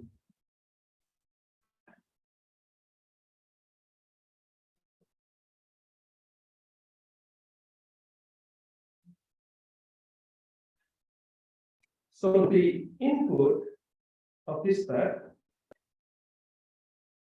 if we have image IT and the camera parameters PT, where t equal to 1 until n. In our case here, the example that I gave to you, n equal to 3.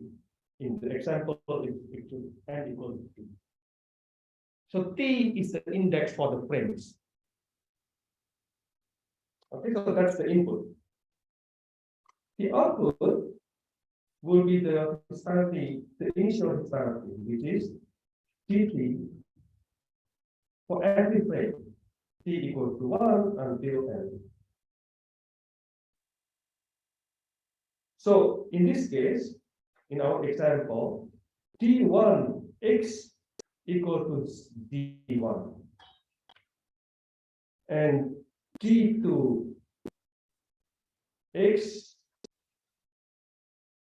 prime, for example, x prime is maybe here, x prime, that will be z2. This one equal to z2. So that this one equal to this one.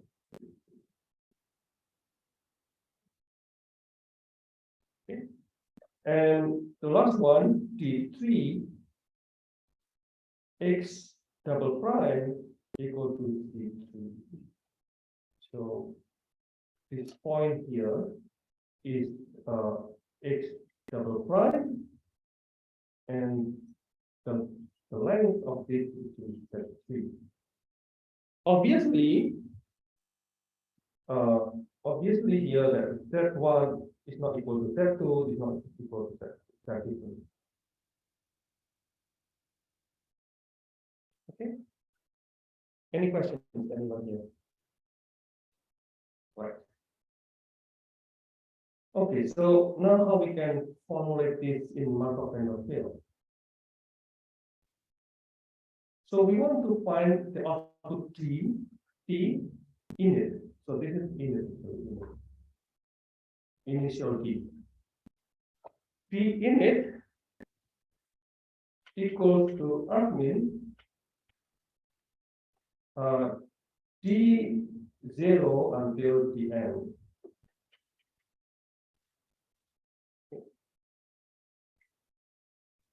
And this one is for every pixels. And we formulate in this way. The formulation is a bit more complex. 1 minus u of x ft init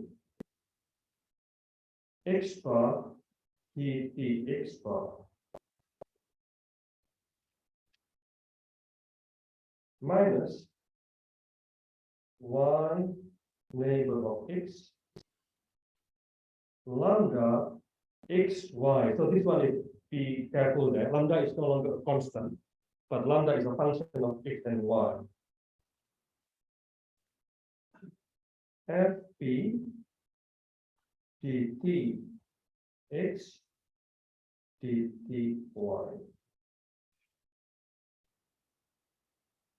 Okay, so this is the formula that we will use in this part of the discussion.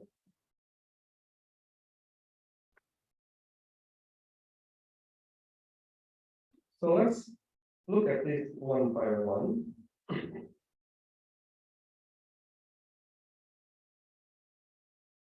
Okay. So the easiest one is the prior, is the easiest.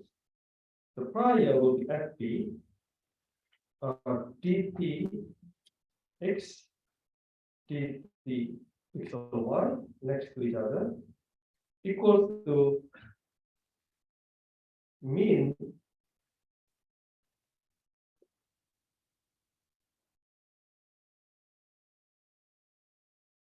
of dt x bar dt y bar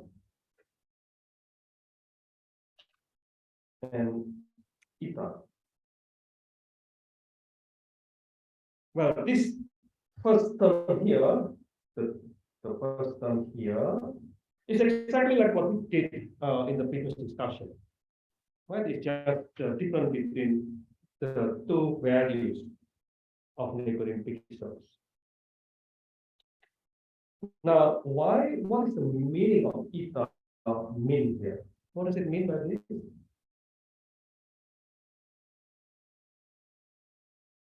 It means that if we have a graph, this one is the function. If there is no eta, it will be go up all the way, depending on the dtx bar minus dy bar. And this one is fp. The y-axis is fp. The x-axis is dx is dy. So if you don't have any minimum value, then it will be linear. Right? So it can be very large. If your label is very large, if your label is 1000, for example, then 1000 minus 0 can be 1000. So it can be very high 1000. But it is split now. If eta is here,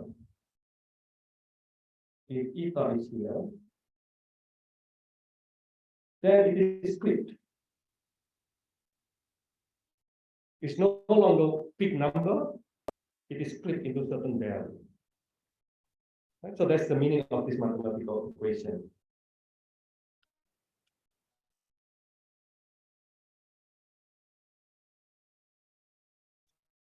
Well, basically, this is to control that the value of the difference cannot be that large. It has to be maximum into a certain value, in this case, eta. In this case, then we can control the value here. We know that the value that should be from certain value to certain value under eta threshold. If this threshold are eta, then we can know what will be the best value for lambda.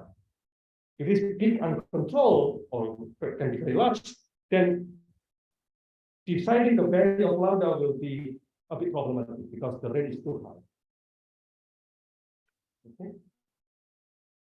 So this is just a simple trick. If you don't use this, it's also fine. But I think the result will be slightly better if you use this kind of tricking. Any questions for the prior? This is the easiest one.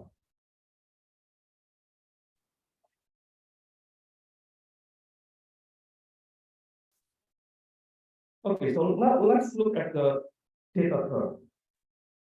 So let's bring this.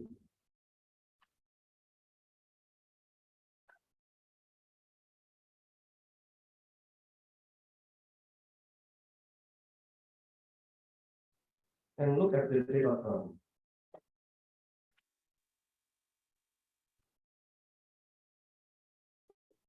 So the data curve is this one, right? The FD here. So FD in it, given x and dx equals to sum of a t prime up to n rho c x bar dx it and it prime. So what does it mean by this?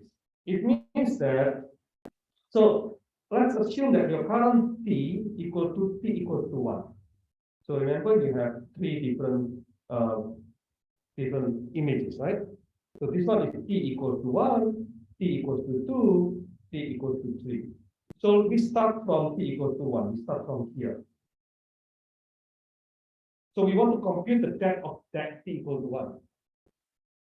So if we want to compute the depth of t equals to 1, then this one starts from t equals to 2 until t equals to n to 3. Okay. So in other words, if t prime equals to 2, you're doing this, and then you compute all for all pixels. But if t prime equals to 3, then you compute for this one. Okay. So the first one is the red triangle. The second one is the green triangle. If you have 4, then it will be the third triangle. And you have to sum them together. Because we want to get the benefit between, we want to have the benefit of short baseline and long baseline. So t equals to 2, t prime equals to 2 is a short baseline.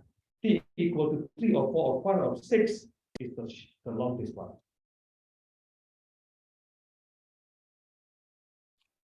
Okay. So now what is rho c?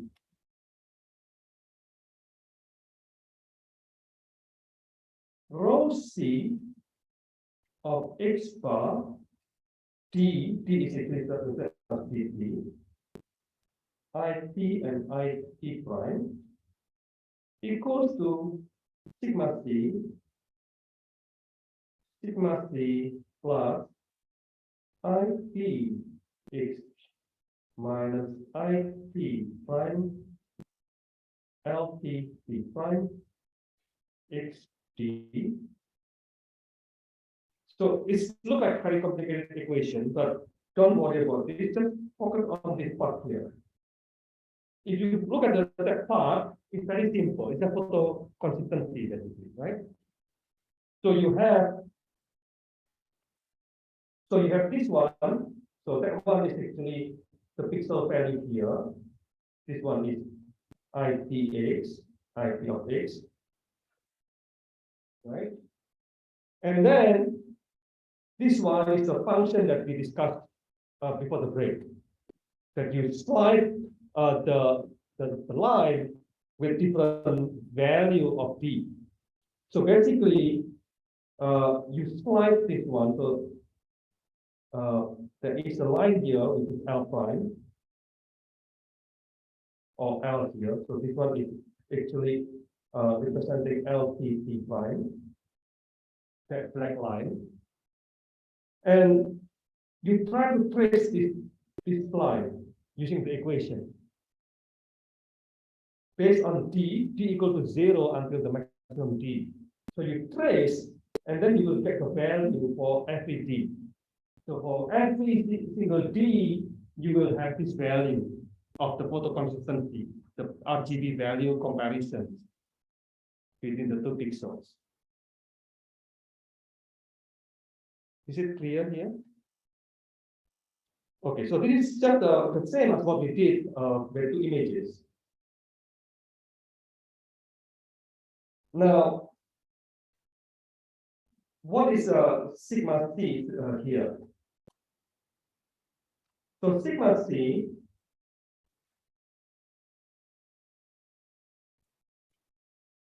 is just some parameters here. So imagine that if you the x-axis is the absolute value between IT and IT prime. Okay.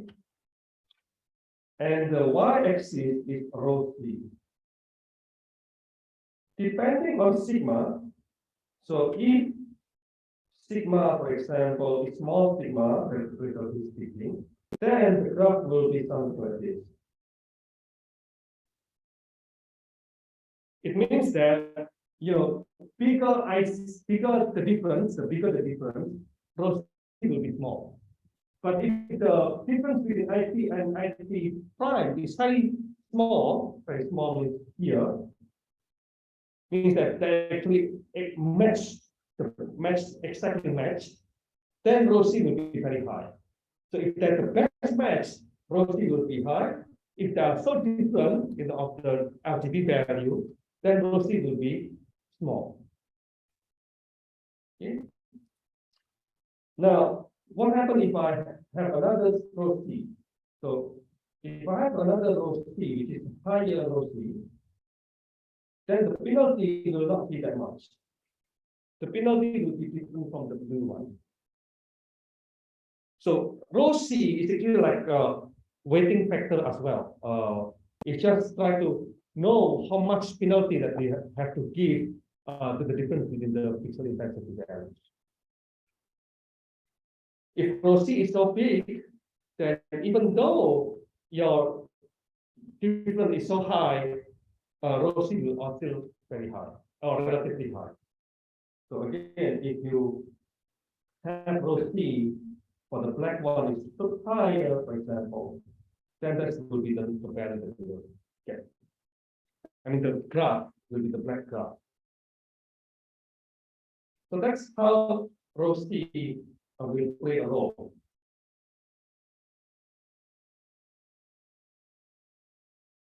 Okay. Any questions here? So remember that we want to minimize this one. So FT is to minimize. We want to minimize FT. Well, not necessarily true. Let's see. What is the FT meaning here? So because we want to minimize our mean, then the whole thing has to be minimized. And it's already minimized here, so this one has to be minimized. The first term has to be minimized. If the first term is minimized, then FT has to be for the if they are correct, if this is matched, if this pixel match, then FT has to be 1. So then it can be cancelled by 1 here. Right? If FT is so different, it doesn't match, then it has to be low. So it's a bit opposite to what we did in the previous discussion. But it's actually the same effect because we have 1 and U. U is just to normalize the value of FT, so then the value is 1. Okay, so we expect that FT to be high for the correct answer. So we encourage row C to be high.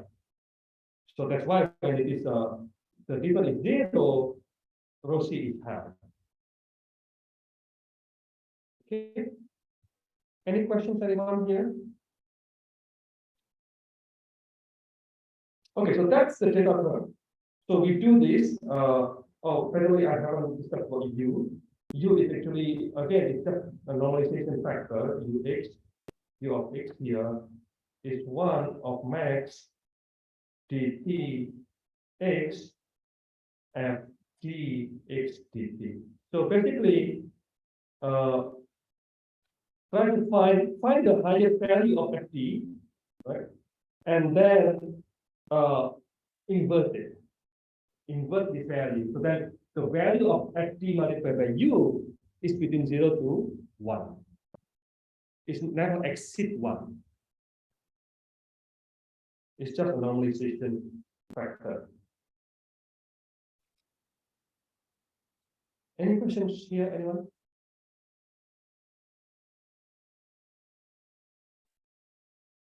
Okay, so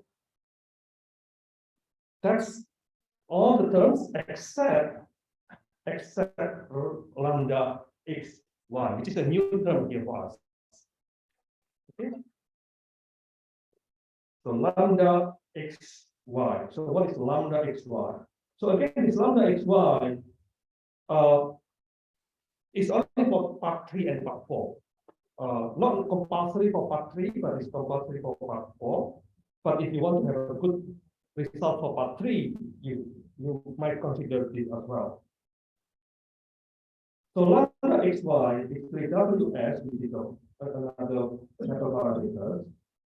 Lambda u lambda x divided by the absolute value of IPX minus IPY plus epsilon. What is UX? I will tell you later on, but don't worry about that one. Again, UX here, U value is a normalization factor. The most important thing for this equation is this one. So what does it mean by that? So you have X and Y, you have 2 pixels next to each other. So 2 pixels, imagine that you have in your image, so you have an image, and then you have 2 pixels next to each other. One is X, one is Y. Right? So what is the meaning of the equation in the green box? What is the meaning of the equation in the green box? Sorry? It's not gradient. Yeah, it's somewhat like gradient, but it's not really gradient. Yeah, it's a gradient actually. Yeah, it's a gradient. Yeah, if it is gradient, what happened with the gradient? What happened with the gradient if it is gradient? Lambda will be high if the gradient is what? Is small, right? So lambda then, lambda is high means that you prefer to have more connection with your neighbors, strong connection, strong smoothness, more smooth. So lambda is, if it is high, then it's more smooth. It is high, lambda is high, more smooth, if the difference between these 2 pixels of the gradient is small. Right? Now let's take a look at another perspective. If this gradient is large, what happens with lambda? Lambda becomes small. So what is the meaning of lambda is small? Lambda small, which one you prefer? The smoothness or the data term? The data term. The smoothness will not be enforced that much. Okay. So this now the weighting factor previously is just constant. You decide constant once, but now it's not constant, but depends on the value of your RGB pixel. So what value of RGB pixel that we are looking at here? X and Y is these two pixels here, right? If it is large, if it is the difference here large, what does it imply? What kind of image that you will see if the gradient is large? It's sharp. Sharp means what? There is it something like this? No, it's something like here, edges. So it is edges, the large, otherwise it will be like this, will be 0, right? Which is very small. So if this large means that we have to emphasize more. If it is here, smoothness or data term that you want to put more. Data term, you don't want to smooth it out. If it is here, then you smooth it out. But if it's here, you don't want to smooth out. That's why you have to be small.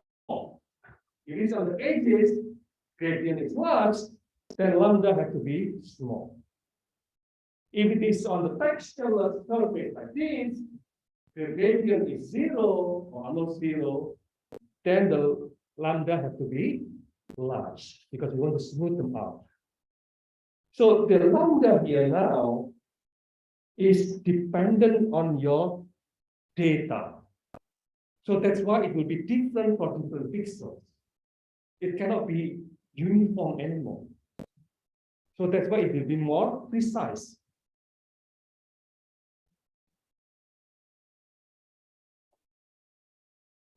All right. So that's the difference between pi max flow and pi GCO. Pi GCO allows you to have lambda to be different for different pixels.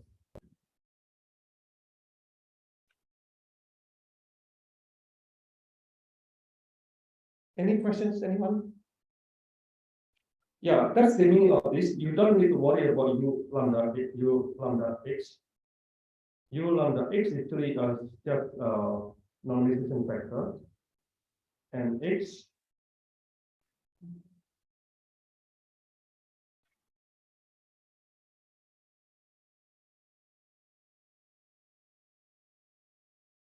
divided by the sum of y neighbor of x, which is very complex, but don't worry about it. It's just a normalization factor that makes sure that the value is between 0 to 1.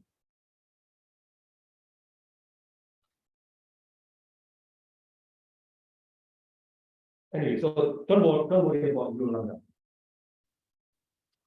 So another thing that is interesting here, perhaps epsilon here. Why do we need to have epsilon? Anyone? Why do we need to have epsilon? Sorry? Yeah, to avoid the 0 denominator. If it's 0 there, then it will be at no value for your lambda. Okay, so that's all for the first step. Any questions here? So after you do this and put it on your put this whole thing on your graph cards, then you will have Z1. And then after you have Z1, you move to Z2. Do the same process again. And after Z2, you move to Z3, doing the same process again. So this one is one against all, and then you get of Z1. And Z2 is again Z2, the second camera with all the camera views. Okay, so this is one against all kind of strategy. Any questions here? Is it all? Well, no, right? Because we have the second step, which is bundle optimization. So now the question is that why are we not stopping at step 1? Why do we need to have bundle optimization? Anyone can answer this?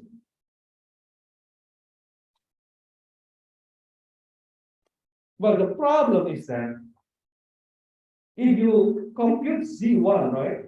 The computation of Z1, as you can just hear now, the computation of Z1 and the computation of Z2, are they dependent or they independent? They are dependent or independent? Actually, they're independent because they are processed differently. So Z1 is just Z1 only, doesn't consider about Z2. And Z2 also doesn't consider about Z3 and Z1. So totally independent. If it's totally independent, what happened then? What happened is that Z1 can be here. The prediction of the depth can be in that point.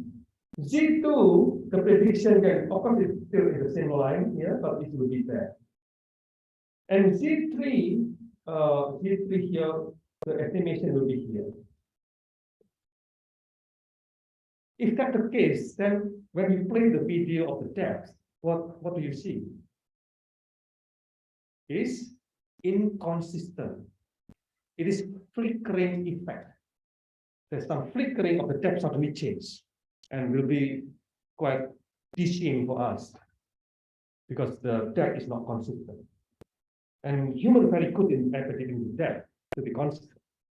So that's why we need to have bundle adjustment to make the prediction of the depth to be more consistent. It cannot be perfectly consistent, but at least it's more consistent. For example, if the Z2 is in that point, for example, the initial one is in that point, we want to move this to somehow closer to Z1. So Z1 and Z2 are in the same computation. We consider Z1. Okay, so if Z1 there, what will be the optimum value? And of course, we have to consider Z3 as well. So perhaps if Z4, for example, prefer to this location, for example, then in that case, Z2 have to be here. Because Z3 and Z4 vote for that location. Okay, so it cannot be that far from the other Z. Is it clear, the idea? So now, if it's clear with this idea, how can we do it mathematically, right? Okay, so for the second step,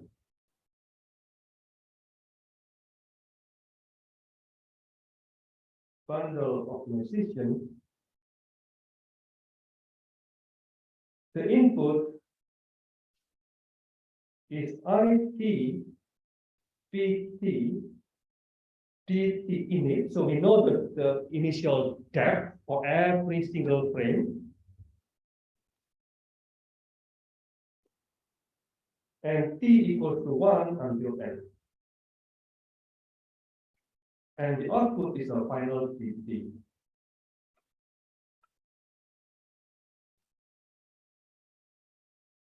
Of course, this one is a T equals to 1 until n. Okay, so what is the MRF here for the second process? So this one is TT. Let's see.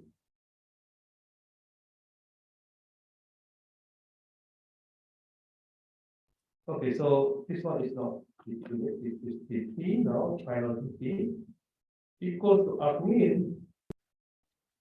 So this one is, be careful with this one. This one is DT init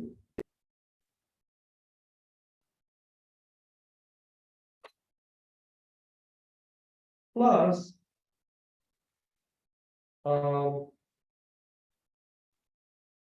n multiplied by epsilon. Epsilon here is the struct, the interval. And n equal to 1 or minus 1 minus n until n.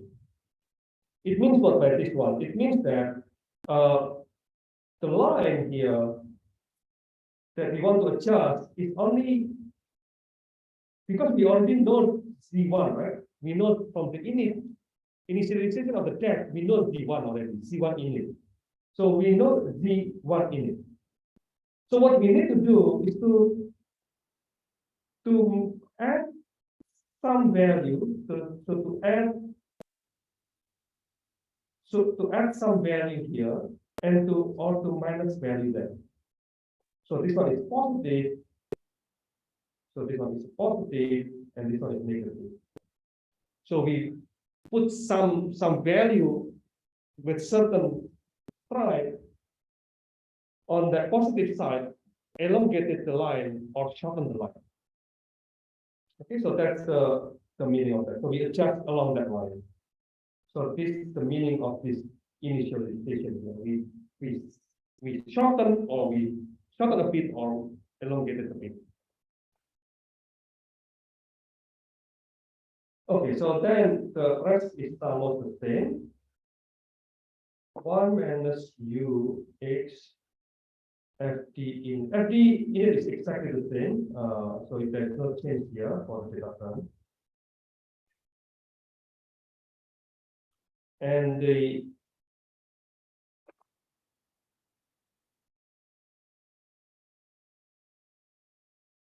prior term is almost the same, but not exactly the same.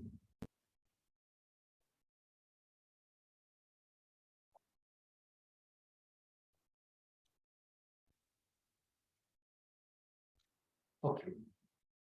So what is the difference here? The difference is actually in this part here. In the prior term. Oh, sorry, not the prior term. Sorry, this is wrong. So actually the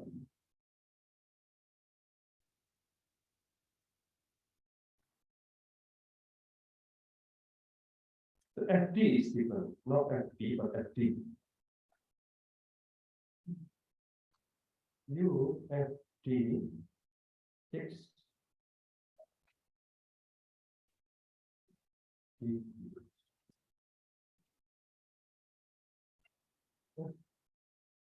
Okay, so the difference is actually on FD.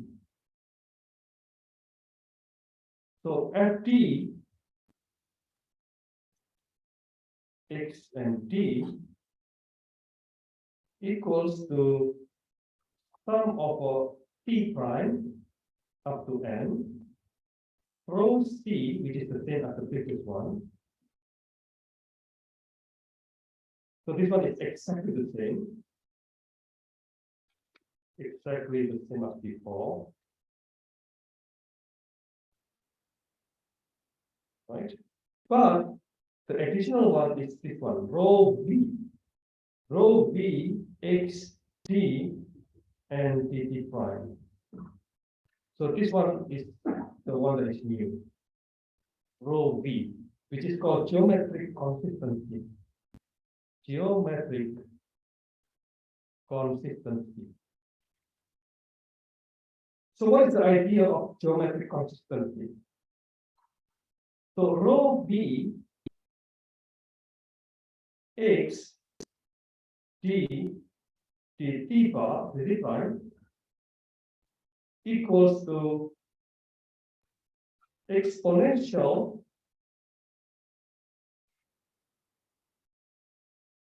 of x minus LT prime t x prime dt prime x square divided by 2 rho t square. So don't worry about the exponential function and so on. It's just a Gaussian function. The thing that you need to look at is this one, this term here, the green box equation. So what is that? Okay, so let's try to understand this equation. So we have two images, and we have their prediction. So we know Z1 in it. So we already have Z1 in it for X bar. Okay, so this one is the location that we predict with Z1 in it from the previous set. But we also have dt prime. So what is dt prime? If t prime is equal to 2, then dt prime is equal to d2, which is z2. So z2 might not be correct. So z2 might be here. So z2 here might be somehow off. So this one is dt prime, which is equal to z2, or not equal, but it is the same as referring the same as z2. So z2 and z1 doesn't match again, doesn't at the same point. If they are not located at the same point, and we know that this one is x prime. Okay. So what does it mean by, first of all, this one, x bar? X bar here, this one is the same as this x bar. The same as the x bar. X bar minus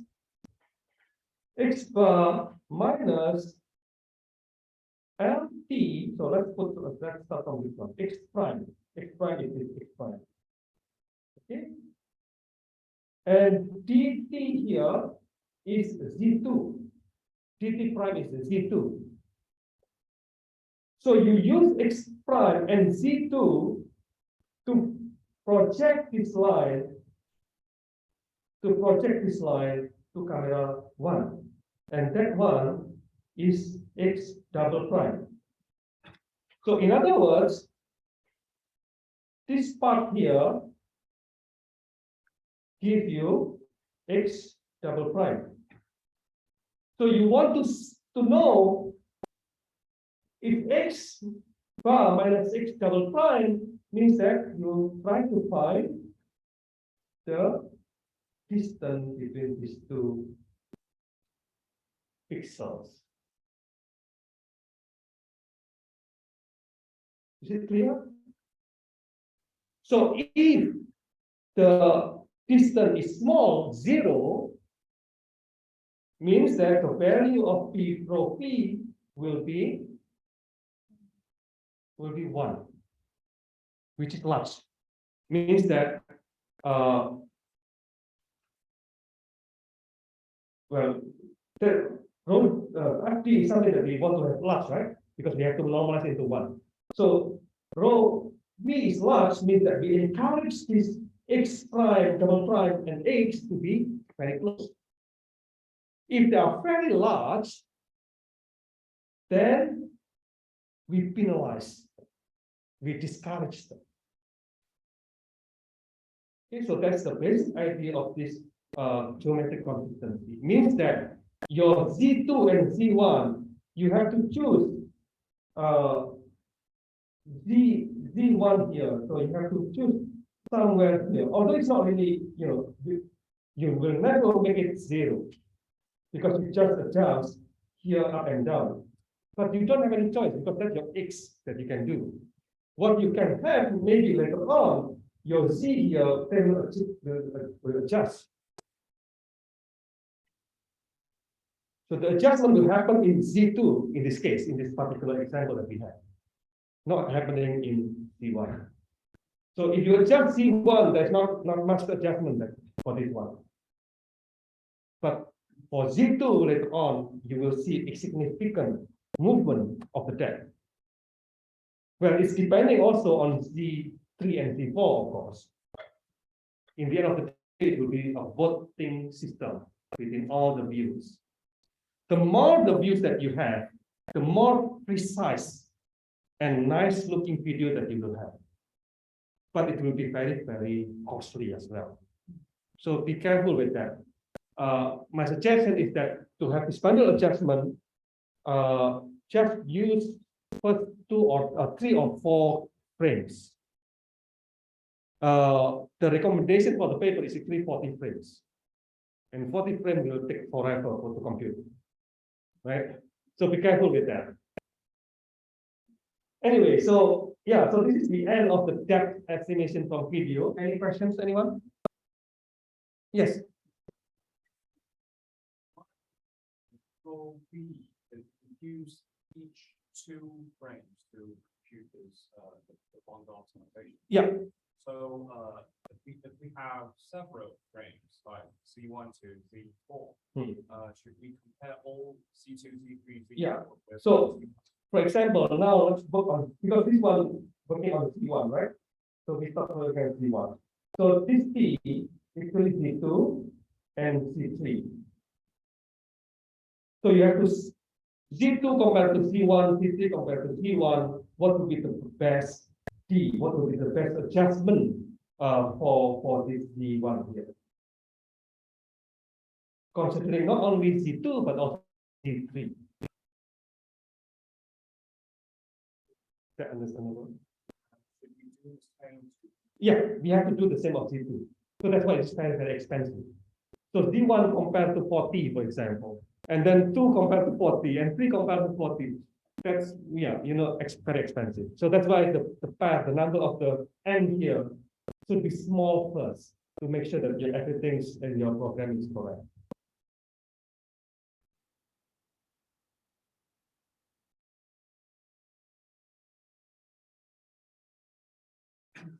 All right. Any questions, anyone? Any other questions? So the release of the assignment will be soon, either today or tomorrow. And the deadline of the assignment mentioned here is November 11. For those who want to submit papers to CVPR, I noticed that some of you submit papers to CVPR. This is exactly the same deadline. So please be careful. All right. Any questions, anyone? Yes. so then it would be if you look at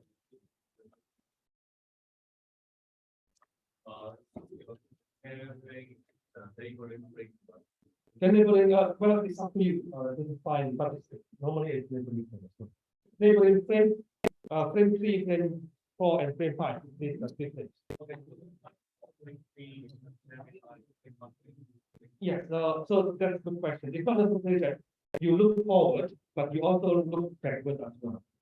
That will be more of us. Yeah. Yeah, good question. Any other questions? So the point here is that if you are in the middle of the frame, don't just look forward. You have to look backward. Previous frame to be considered, not just the next frames. Okay, any other questions? Okay, no question, then that's all today, and thank you everyone. I will see you again.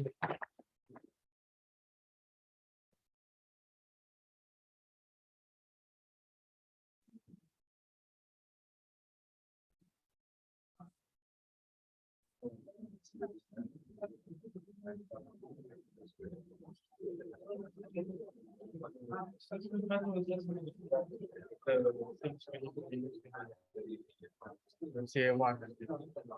Sorry? In the CA1 Sorry, I don't understand. Oh, It's not. is the bundle adjustment the same? It's not the same.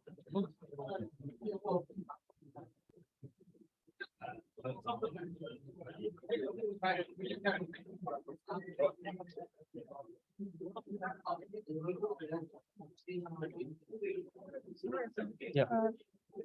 P prime, every image is excluding the current. T prime, for example, now is T equals to frame 1. T prime is the T2 or T3. So it's like in the neighborhood.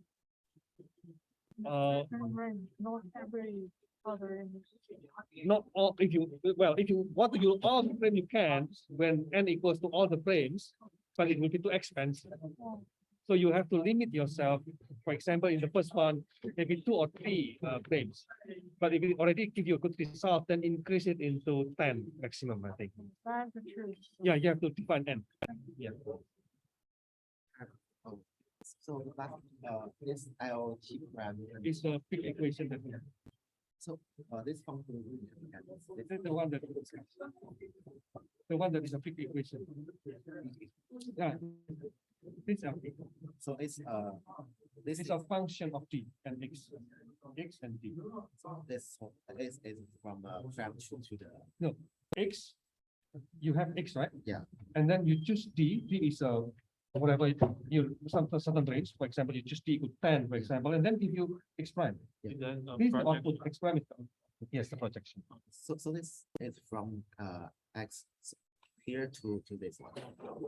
So yeah, so x here given d is something that you decide, and then you will get x prime. Yeah, and here is the v from the x prime to calculate the x prime Yeah, double prime. double prime. Yeah.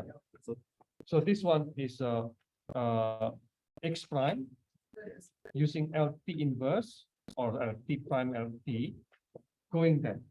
So it's just like make this equation words from Yeah, not inverse, but you know, the right to the you have to stick with the k. Which one is k?